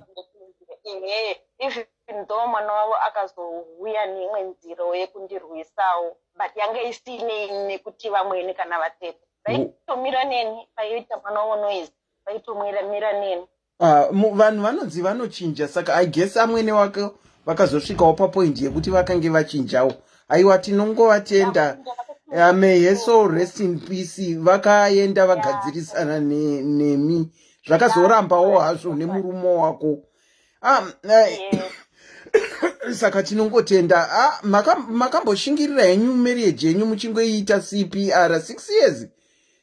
Pane kurwisana maipa CPR yakaoma amairesuscitata. Dai kwakuri kunzi violence yekungotukana kuita sei inonzi ndichirimo zvino iyi yekuzorova vachipusha mafiriji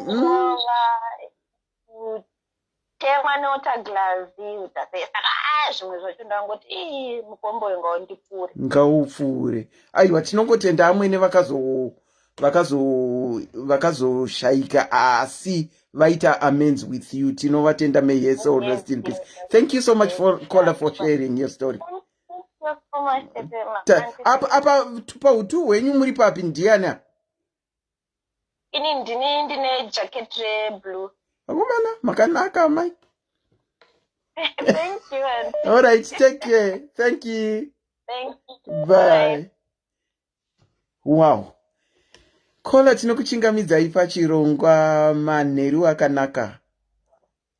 Manheru antisirina. Maswera sei kwasikana? Tiri nani muri sei? So tiri nani. Tipirei chinzwe yenyu yakamira seiko? Maseka pane nyaya apa. Ukanzwa munhu aseka kudai pane nyaya. Sekai zvenyu, tiri pano sekai. Inini ndichitaurawo from experience yangu and ndakatodzidza kubva pazviri. Okay. It's very important kuwana murume anomira newe. Okay. Zvakakosha. Talking from my experience, inini murume wangu achindiroora. I never had issues naamweni kana naana Tete. Iye hake munhu aiziva hake mai vake. Sorry, Kola ndimbokubatai. Mati, you never had any issues naamweni kana naana Tete? Pavakatondintroducwa ndisandatombororwa vakatondigashira zvakanaka. All was well, but it's only after ndarorwa pandakatanga kuzoona zvakawanda kuti panenge pane problem. Amwene vangu type yaya yekuti uripo munototaura nyaya munotoseka kuti hautombofungiri kuti vane dzimwe pfungwa, asi usisipo manje. My God, zvavanozosara vachitaura ingotendeuka chete. Saka inini initially I didn't know, because pandakaroorwa nemurume wangu takangogara kumusha for just a month. Yes. Ndobva tatobuda out of the country. Okay. Tese taienda nechikoro. All right. Saka madrama mazhinji akasara akaitika. We were not there. Picture ndakazotanga kuiona pane zvakaitika pandakarwara nemhombi yangu yekutanga. Okay. Yakabata tiri out of the country. Yes. So something happened and my husband didn't want to tell me because ane picture yaanga asingade kuti ndione. Ndakazozviziva nekuzvirealiza later on, 3 years after tatozombodzokera kumusha. So ndakarwara. Ndarwara ndaita complications nemhombi. Nhombi takaikeepa a secret. No one knew about it. Only my parents knew about it. Ko maikipa secret yenhumbi makaroorana sei? Mai vangu vanga vasingadi kuti vanhu vakawanda vazive kuti I'm pregnant. Pandakaroorwa pane zvakawanda zvakaitika, pane mitauro yakawanda yakaitika. Okay. So my mother didn't want me to have issues. So when I fell pregnant, ndiye the first person wandakauka. So ndovega vaiziva nababa vangu, and even my own husband anga asingadi kutaura zvakawanda wanda, but amwene vangu she knew kuti ndine pamiri. Saka asi vakanzwa nemakoo. My husband never told you direct kuti ndozviripo. I didn't know my reasons ake. Okay. So nhumbu yani 7 months. Mai vangu ndopa vakati nhumbu yakura, I think it's now okay to let people know kuti ndozviriko. So amwene vangu ndopa vakazoziya officially. Okay. Vaingonzwa nemakohwa from Vamwene kuti maiguru vanenge vane chii? Vane mimba. But asi ivo amwene she wasn't sure. Saka kubva pazvakazongozikanwa kunzi ndine pamiri, handinomboita 1 week ndahamba ndaita macomplications ndikarwara.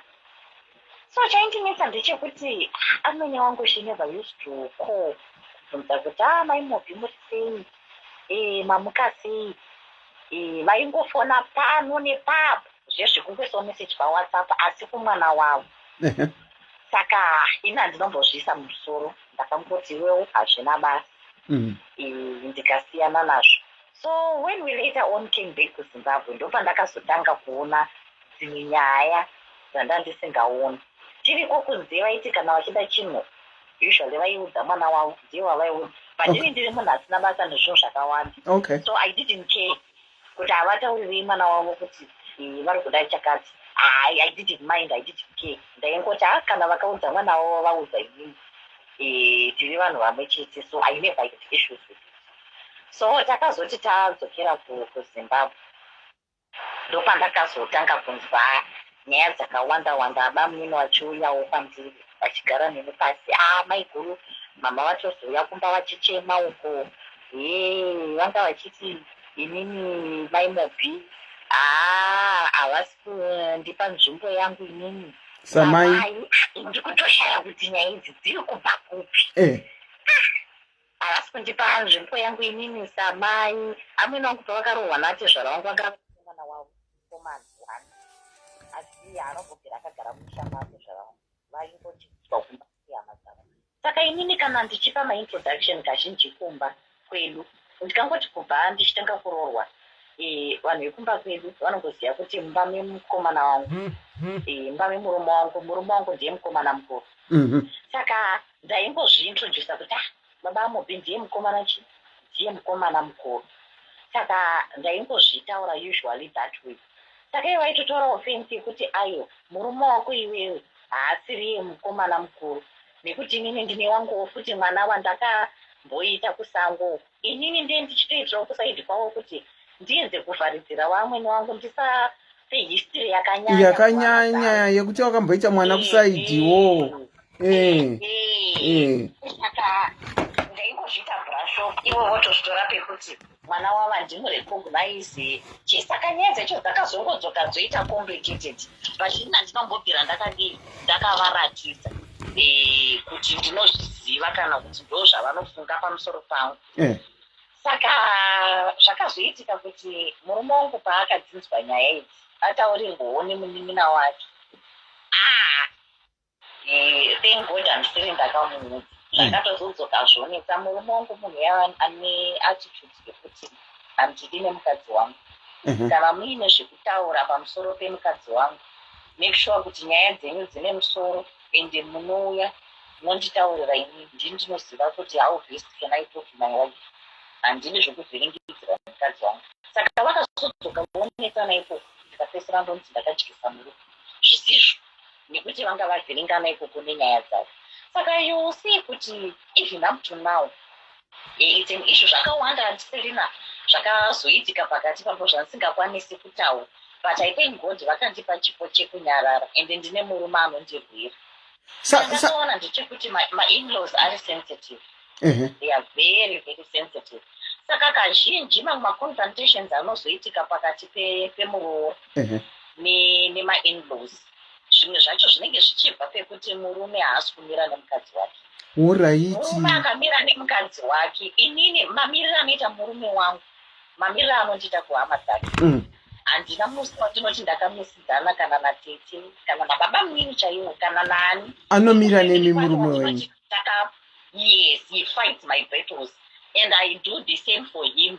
Kumba kwedu vanhu vekumba kwedu vanotoziva kuti you don't talk nonsense about murume wanhingi as long as aripo, because munotoburana. Kune macomplaints andinotambira kuti mati murume wangu aita sei, okay ndichataura naye. Ozoita mamwe ekuti unotongoona kuti kutsvaga pamuromo chaipo. So when you saka izvozvozvo when I fight his battles for him kuhama dzangu inini zvinomupa that leeway yekuti asafa akaita direct confrontation nehama dzangu ende zvinochengetedzawo image yake, zvinochengetedzawo unhu hwake. Haachaswera kumisidzana nana Tsano nana maiguru, hazvisisina respect. So it's the same thing kuvaroora. Ukawana murume anokwanisa kufaita mabattles ako anokumiririra kuti handini nemukadzi wangu, you see kuti you never be in a position yekuti paita nyaya unotomisidzana nana Tete uchipengerana nana Tete. Iye rega anetsane nehanzvadzi dzake, nekuti inde dzemudanga idzi vakatopengerana nhasi mangwana vanogona kutomuka vakufonerana, but iwewe ukaexchange mashoko nema-in-laws nyaya yacho haiperi. Vanosvika pakufa achitaura kuti muroora akandiudza zvakati, asi zvikapedzerana ikoko paukama hwavo at least vakakura vese, zvinopedzerana ikoko iwewe you are out of the picture. So I think it's very important. Murume apa ndiye ashota it's very important kuti murume amire nemukadzi wake panyaya dzaana Tete naamweni. Zvinoita kuti pasaite madirect confrontations akaita seivayayi, zvobatsira zvisingaiti. Asi munoanticipata kuti pachagadzirika chinhu here chekuti muchataurirana naana amweni apa, kana kuti makutoona kuti zvakugara zvakadaro? Kutaura navo antiserina ndinotaura navo. Chandakagona, I never gave you that picture yekuti I know issue yangu inini naamweni wangu antiserina. I don't know kana mukandibvumidza kuti ndiitaure pano, but it's a bit complicated. It's unfortunate kuti hamusikwanisa kuona macomments. Handisi kuona macomments, unfortunately. I don't know how to get out of this one. Vanga vachiitaura issue again macomments kuti nini naamweni wangu vanozoroya vakazodi. Issue yangu naamweni wangu is quite complicated. It's complicated. Ndatopika zvamuri kutaura nemacomments amataura. Ndapika. Asi inini handina musi wamakambovarakidza. Handina. Ndikatovafonera vanotodaira, tinototaura zvakanaka. Asi nerweseri tinozivana. Alright. Nerweseri tinozivana. Ivo vanhu vakundiziva, ininiwo ndakuvaziva. Asi hazvigoni kuti tibudirane pachena. Shamari. Ndinoforwa hondo dzangu ndakanyarara. Kana zvarwadza ikoko unozonzwa vakufona vakuridza mhere kuti kuno hazvina kumira mushe. Ndichiziva hangu kuti hano ndidzo nyaya dzacho. Asi handina musi wandakambovaratidza. Kana musi wandakambova handina. Ende mwana wavo anotozviziva.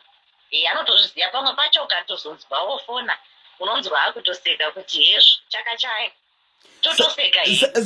Saka imimi mati hamutaure, saka hamumboitawo tu action tuya twokushowa kuti vanyatsokufinikana kuti ndira kuvarakidza kuti ndozvazviri neaction.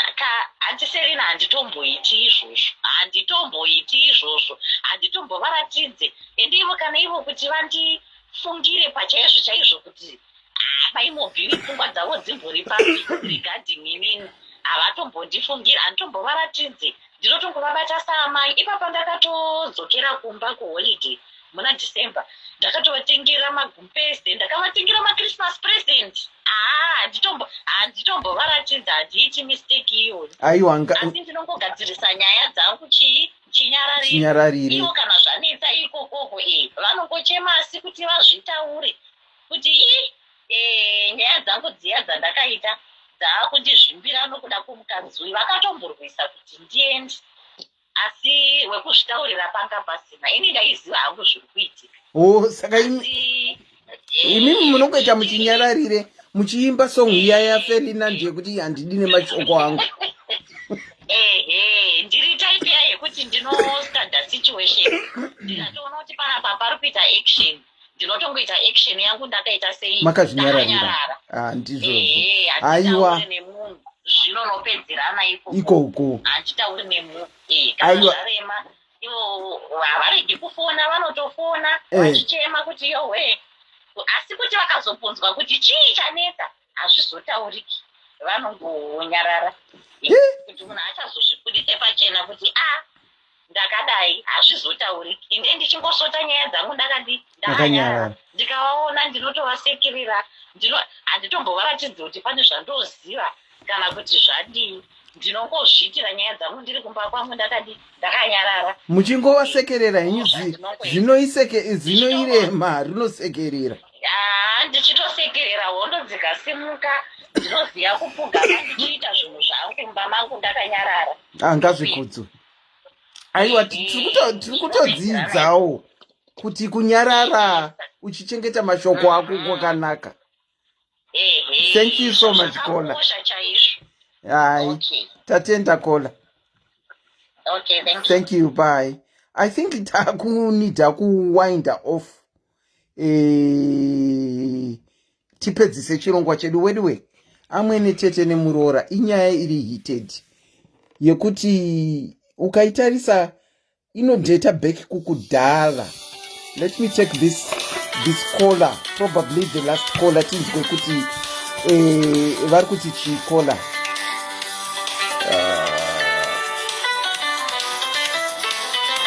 can't seem to see the caller. Let's see. Tinokuchingamidzai pachirongwa caller manheru akanaka. Tiri nani makadi henyu kwamuri ikweyo? Tinofara hedu. Yenyu yakamira seiko kwenyu kuteritori kwenyu?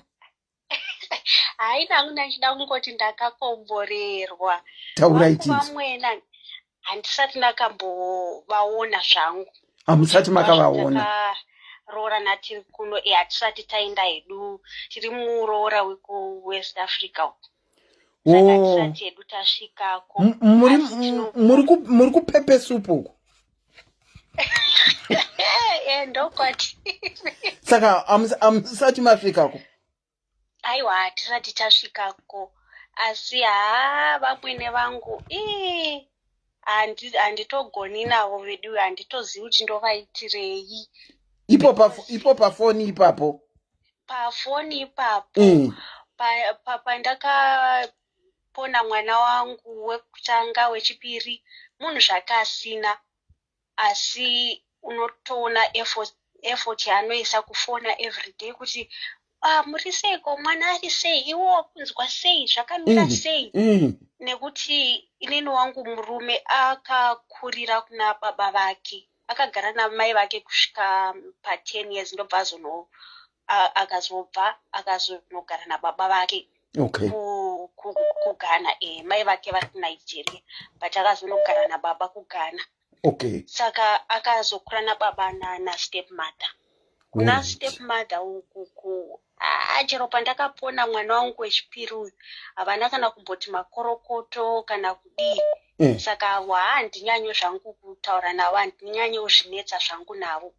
But ava vemurume wangu uyu, iye murume wangu zvake anenge ane dzimwe nguva kana vakafona zviya zvekuti vanoda mari kana kuti kudii, anombopopota, murume wavo ari kupi, ari kuregerei kuvaitira zvinhu zvacho, ngavasandinetsa kudidiwe. Nekuti vakaramba kubva, akavati chibva ikoko kwamuri, munogara kuGhana ndokuchengetai muri ikoko. Saka sorry kola, mataura zveGhana mukataura zveNigeria. Saka bamudiki wangu vanobva kupi apa? Vanobva kuGhana. Vanobva kuGhana. Kuaccra uko. All right, okay. Saka angati mai vake vanogara ikoko achivachengeta ikoko, mai vakaramba. All right. Vachiti vane vamwe vana vari ikoko. Murume wavo haagare pamba, ndezviya zvekuti akaenda akanogarawo neumwe mukadzi, yende anenge achingotumirawo zvima2 cents, zvima5 cents, zvichingodaro. Saka ivo vanenge vachingoti ndine murume, zvino uyu zvinobva zvamubhuwa kuti munogoti mune murume pachii, iye asingagari pamba. Saka ndini tinotozoita kuti aiwazve chitora pane yangu mari uvape vawane pekutangira. Izvezvi ndiri kuunganidza twinu tushoma ndikanotenga, ndikaona zvinhu zviri pasero ndotenga, ndiri kuisa chibhokisi chatichatumidzira ikoko kuti vatangewo kashopu kavo kekutengesa, vozviitirawo zvinhu zvavo. And vanogara vakaudza murume wangu kuti mwanangu, pane mukadzi wako uyu ndo pane makomborero ako. Ukangokanganisira mwana iyeye chete wako upenyu. Aiwa, una amwene wakanaka iwe. Saka muri kuhopa kuzonoona amwene rini amwene wakwa? Takatokanganiswa neCovid, dai takatoenda gore rapera. Saka iye zvinokwa nekacheche tichatozoenda next year kati kurei. Alright, pa next year ipapoka ukangochengetawo nhamba yangu kana maenda kuGhana, kune machira akanaka zvekuti ukangonditengerawo kana 5 different types dzemachira, wozondibvunza address. Aiwa, musatya, tinotenga. Akachipisa machira tinotenga. Aiwa, tinozvitenda kuti una amwene akanaka. Ana Tete varipo here? Vana Tete kune vari kusaidi kwa mai vake uko. Vekwa baba handinyanyotaura navo, ndezvo zvekuti kana vambofonerana ndongotiwo makadii. Kunana mai uku kune 1 anoti netsei, vamwe vese vachiri vadiki. Wani wacho anogara akakumbira mari, kungofona kudai anenge achitoda mari. Zvino manje baba vekwangu ikoko havashande ikoko, vanotomudza kuti handina mari, nditoriwo nemaproblems angu, kuitirawo ikoko. Okay. Vakatoroorwa kuita muchato muhombe kudidiwe, tikatumidzirawo mari.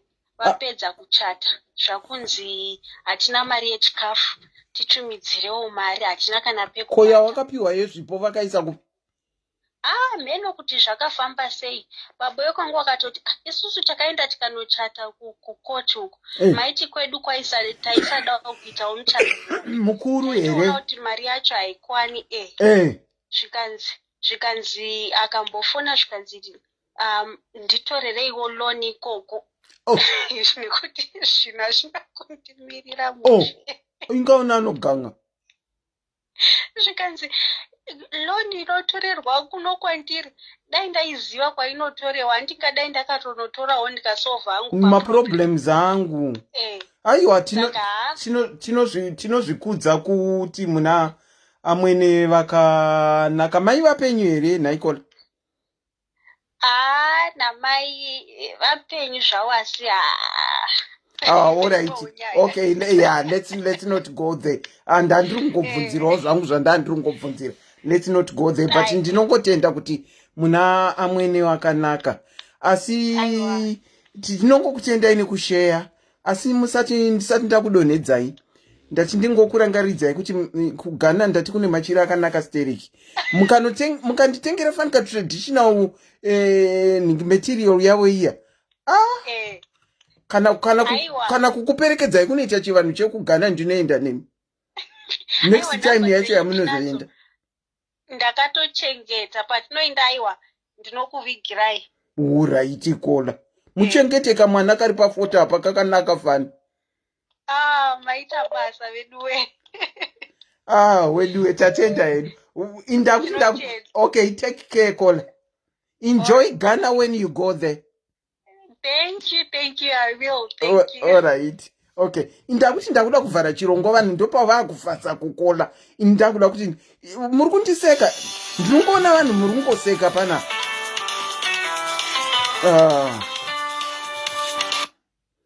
Noida seiko ipapa. Imimi vanhu ka. Imimi hold on. Ndambotaura nemi vanhu muri kundiseka pana. Kola, hold on. Inini ndiri kukumbira hangu machira angu 5 ekuGhana. Imuri kupfifila kuseka kana ndauya neataya yangu yakanyatsosonwa zvakanaka. Makuti ndiri kuidawo. Musadaro imimi madiaries musadaro. Muchaona auya machira angu ndichakuvhairirai. Tinokuchingamidzai pachironga Kola maswera sei. Inini anguri yangu is different issue. Taura ichi ndikomboredza avo vabva kutaura kuti vane laki Mwari amavada. Asi makambenge makaroorwawo ku West Africa iko venyu vachinetsa fani. Nigeria. Makaroorwawo ku Nigeria. Senzesa munhu kuda mapepa. Yenyu kwanga kusitorina kana amwene wacho hamuna kana kutovaona. Aiwa ndakavaona. Vaiactawo sei? Kutoita sezve vari right. Amwene vanga vasingazive kuti mwana ndo zvanga zviri pamwoyo pake. Zvemapepa chete. Saka vamwe vane malaki vanoroorwa nerudo, vamwe vanouya vachingoziva kuti kutarget. Zvinhu zvakasiyana, asi tichingotaurawo nhai Kola. Makazomudhisimisa seiko? Makazviziva sei kuti ndezvemapepa? Makazomudhisimisa sei? Shamwari yacho one ndiye akazouya akabva aramba akandirasa akati kuzvounenge munhu akanyatsosvika one ndikati what do you mean kuti ndiri munhu akasvika? Zvikanzi hanzizvo hatina kunyatsourorana nerudo arongoda mapepa chete. Zvino akanga asvika pastage ipi yemapepa? Ndandatoone nhumbi ipapo. Tisati tatomboisa application yemapepa ndikati finish. Weduwe. akakurumidza kuchenjedza nyamukuta iye achiri kuzvara ari kuda akunotaurira shamwari kuti ndezvemapepa but akazouya vanhu iva vanogona kukumbira sori akati sorry kuti sorako akati pamwe munhu achinja akati sorry my sweetheart you know I love you my sweetheart aiwe vanorara pasi kubva pasi downstairs munhu akapfugama kunge ari kudengezera ari kuyokumbira sori saka ima hamuna kuzoaccepta sori yake aiwa ndakatoaccepta ndikafunga kuti vamwe munhu arutaura wakomana munhu unenge uri murudo saka pamakazosvika papoint yekubhilivha kuti apa hapana chiripo zvanga zvaita sei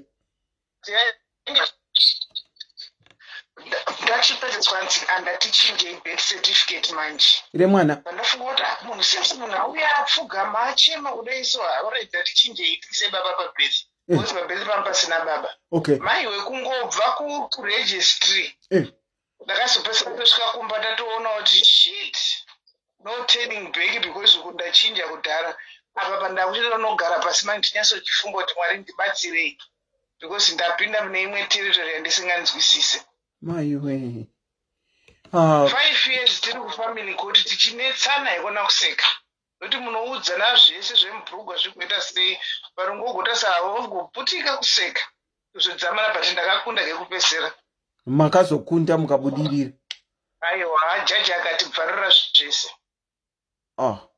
wakomana asi kola ndimbobvunzawo chimwe chinhu asi basa vanogona vokaweko West Africa aiwa basa vari pamberi vanochovha George vanochovha zvakasimba zvekuti zvinobva zvatokuconfuse unobva wokurumidza kuperera iye munhu haasi kutombokuda maichovhwa zvokuti paakakumbira apology makangoaccepta nekuti maiziva kuti mukasaaccepta chovha George munoishaya aiwa ndisati ndamboona murume anochema anopfugama kukumbira sori mamusati mamuona amboona sori yakadaro ndikafunga kuti pamwe sori iri kubva pasi pepende pane mwana futi munhu azorielaiza kuti mwana not knowing kuti ndiri kutotambwa juju sori henyu kola nezvamakawira nazvo asi chero makambonyatsochovhwa George mukasvitswa padonyangara tochingochi zviri nani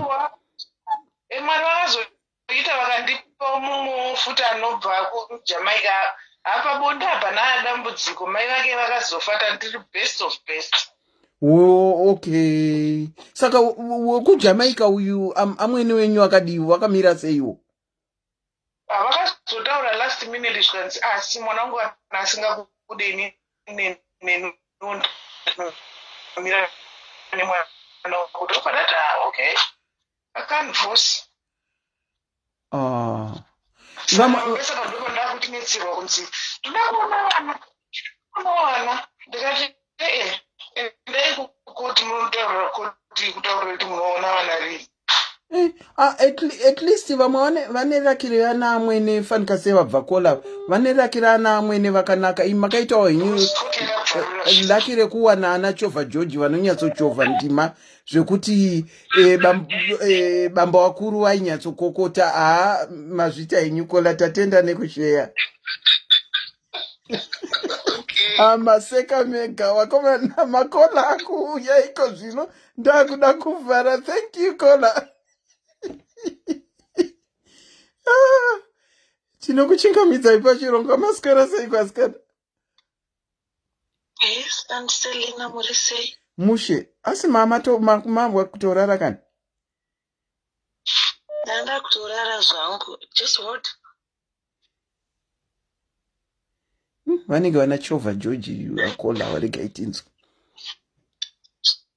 nekuti vanga vatokochira sense yangu panyaya iyi amwene Tete Nemuroora taura henyu yamwene Tete Nemuroora I've been listening to vanhu vachitaura and it's like it's one-sided vanhu vari wrong munyaya iyi ndivana Tete nanamwene but takuda kutaura aiwa kola izvi zviri both ways kola musati maenderera mberi regai nditaure ndichiti kana munhu achitaura stori yake ka you'll find kuti anoshifta handisi kuti ndo zvavanga vachiita makola kunyange ini ndinotogona kuzviita ndinogona kuzvinatsurudza inini ndichitadza kutaurira vamwe saka zvinongowanika it's unfortunate hatina kuona ana amwene vafona kana ana atete vafona vachitaurawo situation dzavo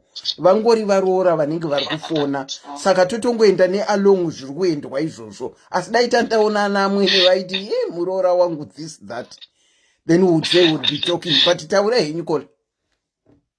Yeah, that's true. Okay, so ini ndichataura semuroora naTete at the same time. Okay. Because kwandakaroorwa ndiri muroora. On the other side ndiroshi Tete kumba kwedu. Right. So it's a tricky situation. Inini kwandakaroorwa murume wangu last born. Ndakaroorwa zvangu muSouth African last born. Sorry, rambai muchitaura ndimbonotsvaga mvura. Rambai henyu muchitaura. Okay, no, it's fine.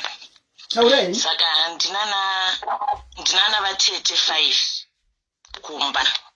Ende kumba kwa amwene kwatinogara. Saka hakuna chacho zvekuti zvoni ndatengerwa ichi nemurume wangu ndechangu.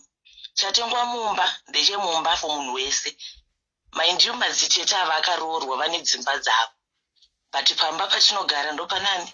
Ndopamba pavo pavakakurira, pamba pamai vavo. Okay. Saka vada ukaenda kumashops uchiti kunotenga chikafu aiwa tikubikirawo pamwe tikubikira murume wangu. Vana tete vakatouya vanongosvika nekutokudubura handiti pamba pavo murume last born. Ndizvozvo.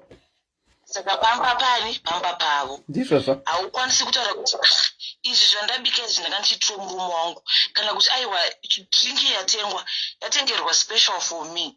Hautokwanisa kuzviita pamba pavo. Vamaindi kuti vakaita sei vakaroorwa. Unotongotamba iri kurira because ndo zvitongoripo. Istereki. Pamba pavo vakati pamba pedu mwana hanzvadzi yavo ilast born pamba ipapo. Saka ukabika unotomeka sure kuti wabika wakazadza zikupoto because anyone can come at any time achisvika achipakura achidya. Kuti manga mabika muchiti ndezvevanhu 4 hazvishandi. It doesn't work. Saka ndakadzidza chinhu 1 mulife and Selina. Taura itizvo. Kuti madzitete vanotaura. Anozonyima akazodai unototi kwakonzi zvinotorwadza.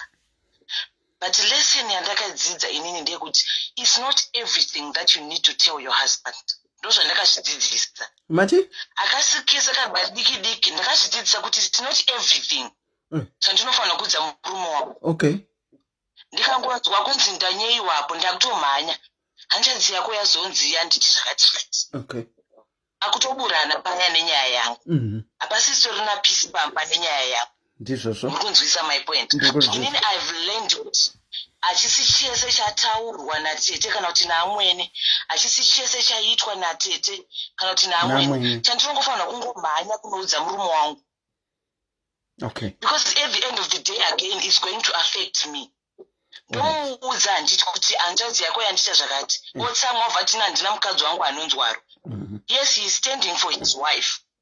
It's his right to do so. He has to stand for me. But not on nekanka diki netumwe tunhu tusina kana nebasa rese tunyaya twevakadzi. Mimi tunokuti whenever pane vakadzi kunyayana kutoripo and Selina. Okay. Nyangwe neshamwari yako chaiyo munonyayana.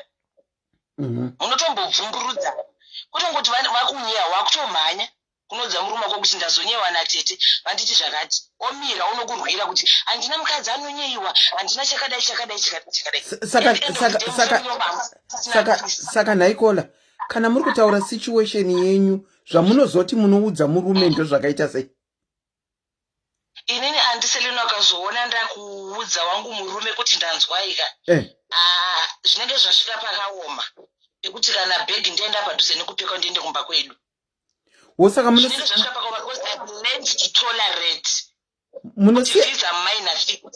munosiya zvichibvarukira henyu to the extent yekunge muchatotora bhegi muchienda musingaudze murume. Ndinongovatarisa. Okay. because I don't want them to fight because of me.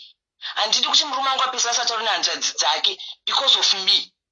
Because of chumwe tunhu tudiki twekuti I can approach Tete. Inini I think I've learned kuti Tete vanofanira kunge vari shamwari yangu.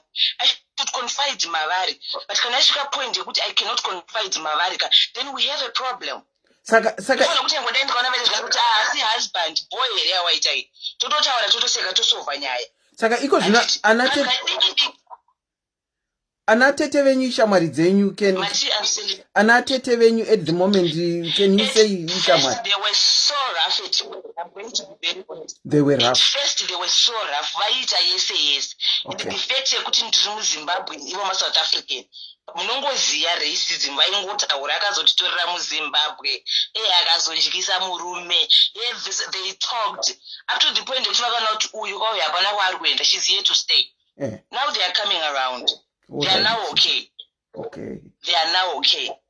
And then on the other side where ndiri Tete, Nemuroora, panenge panika nyaya. Tete panenge panika nyaya. Aiwa sekere nyandi trust. Tete vanenge vanonetsa. Aiwa. Zvinonetsa izvo. Chipirei tinzwa muri kuvabata rafu sei?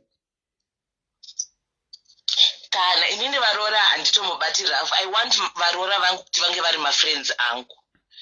But wo zvinozongoitikawo kuti maybe munhu like for example majokes inini ndofarira kujoka. Handiti. Sikono kusingaziye kuti muroora wako anofarira majokes acho. Exactly. Ngokuti hatiri kutamba zvekuti Tete Nemuroora mukadzi wangu, she's my wife, you know, that kind of thing. Kunongokrekawo joke kuti babes wazofuta. Washata, you need to diet. We'll be joking, you know. Utoziva kuti munhu atoita sei atotsamwa. Hanzvadzi kwanditi ndafuta ndashata. And handitamba newe wani, understand? Saka zvinongoda kuti tidzidzane. And then munhu anofanira kungoita stay in your lane and know what to say, when to say, how to do, when to do it, and then life becomes easy. Saka if it means love people. Saka imimi we majokosi, are you staying in your lane I once cracked the joke, Auntie Selina. I once cracked the joke, Nemuroora wangu, and then I saw that she's not happy with it, right? Ever since that time, I never did that again. Because I've realized that not everyone knows my jokes. Okay. And I should not expect because of an no joke and I unfan accept, understand. That's not fair. So I've learned to stay in my lane. Alright. Okay, we are shakadai. Never mind the situation mukadzi wangu ndi wife it notamba, but kana asingadi zvekutamba, you don't have to do it. Yeah, you need to respect him. So you are right. So I think tikangodzidzana ma relationship everything becomes easy. Ukaziya weakness yemuroora, strength yemuroora, weakness yaTete, strength yaTete, weakness yaMwene, strength yaMwene, I think life becomes easy. Ndizvo. Inini pandiri kuramba kuti kanhu kadiki kungotsikwa konzwa kutomhanya unodza murume wako ndazonzwai. Kanhu kadiki ndazonzwa aunete nekungomhanya uchinotaura. Because at some point zvinongoitika, mafamilies ane zvakawanda.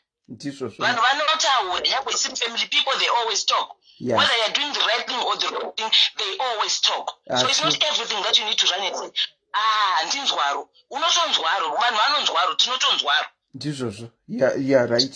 Saka that's my point. Anyway, thank you, Auntie Sally. Iko kwamuri munogara kupi kana ndazongouyawo ikoko ndozongouyawo kumba kwenyu ikoko.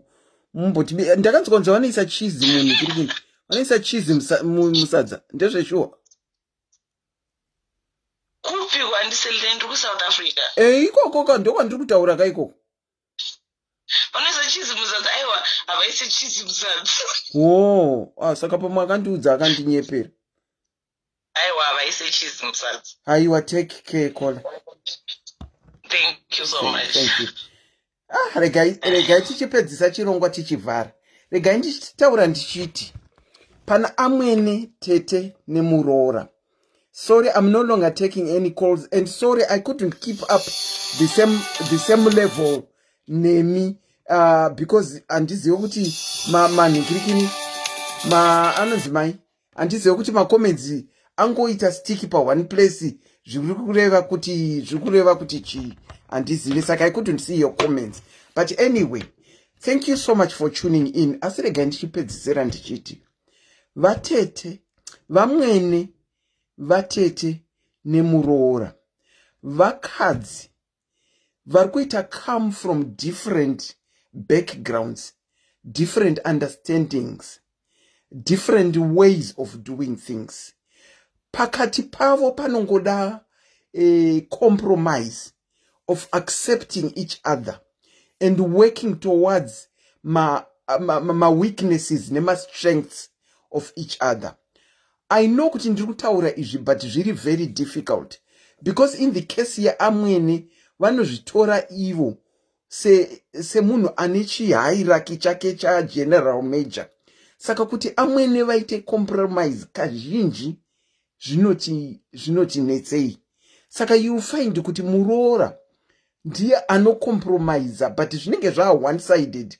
Compromising ye one side iri very difficult because kuti compromise inzi compromise inoda mese vakadzi vatatu ava muchiita mubatira pamwe chete kuti nzwisisa amwene vako ugonzwisisa atete seMuroora, in vice versa amwene nzwisisaiwo Muroora, kana kuti atete nzwisisaiwo Muroora. Tine kolambo taura kuti ndakasvika ndisingagone kuita basa kana kubika, but vamwene took her time out to teach her, and up to today vane a very good relationship.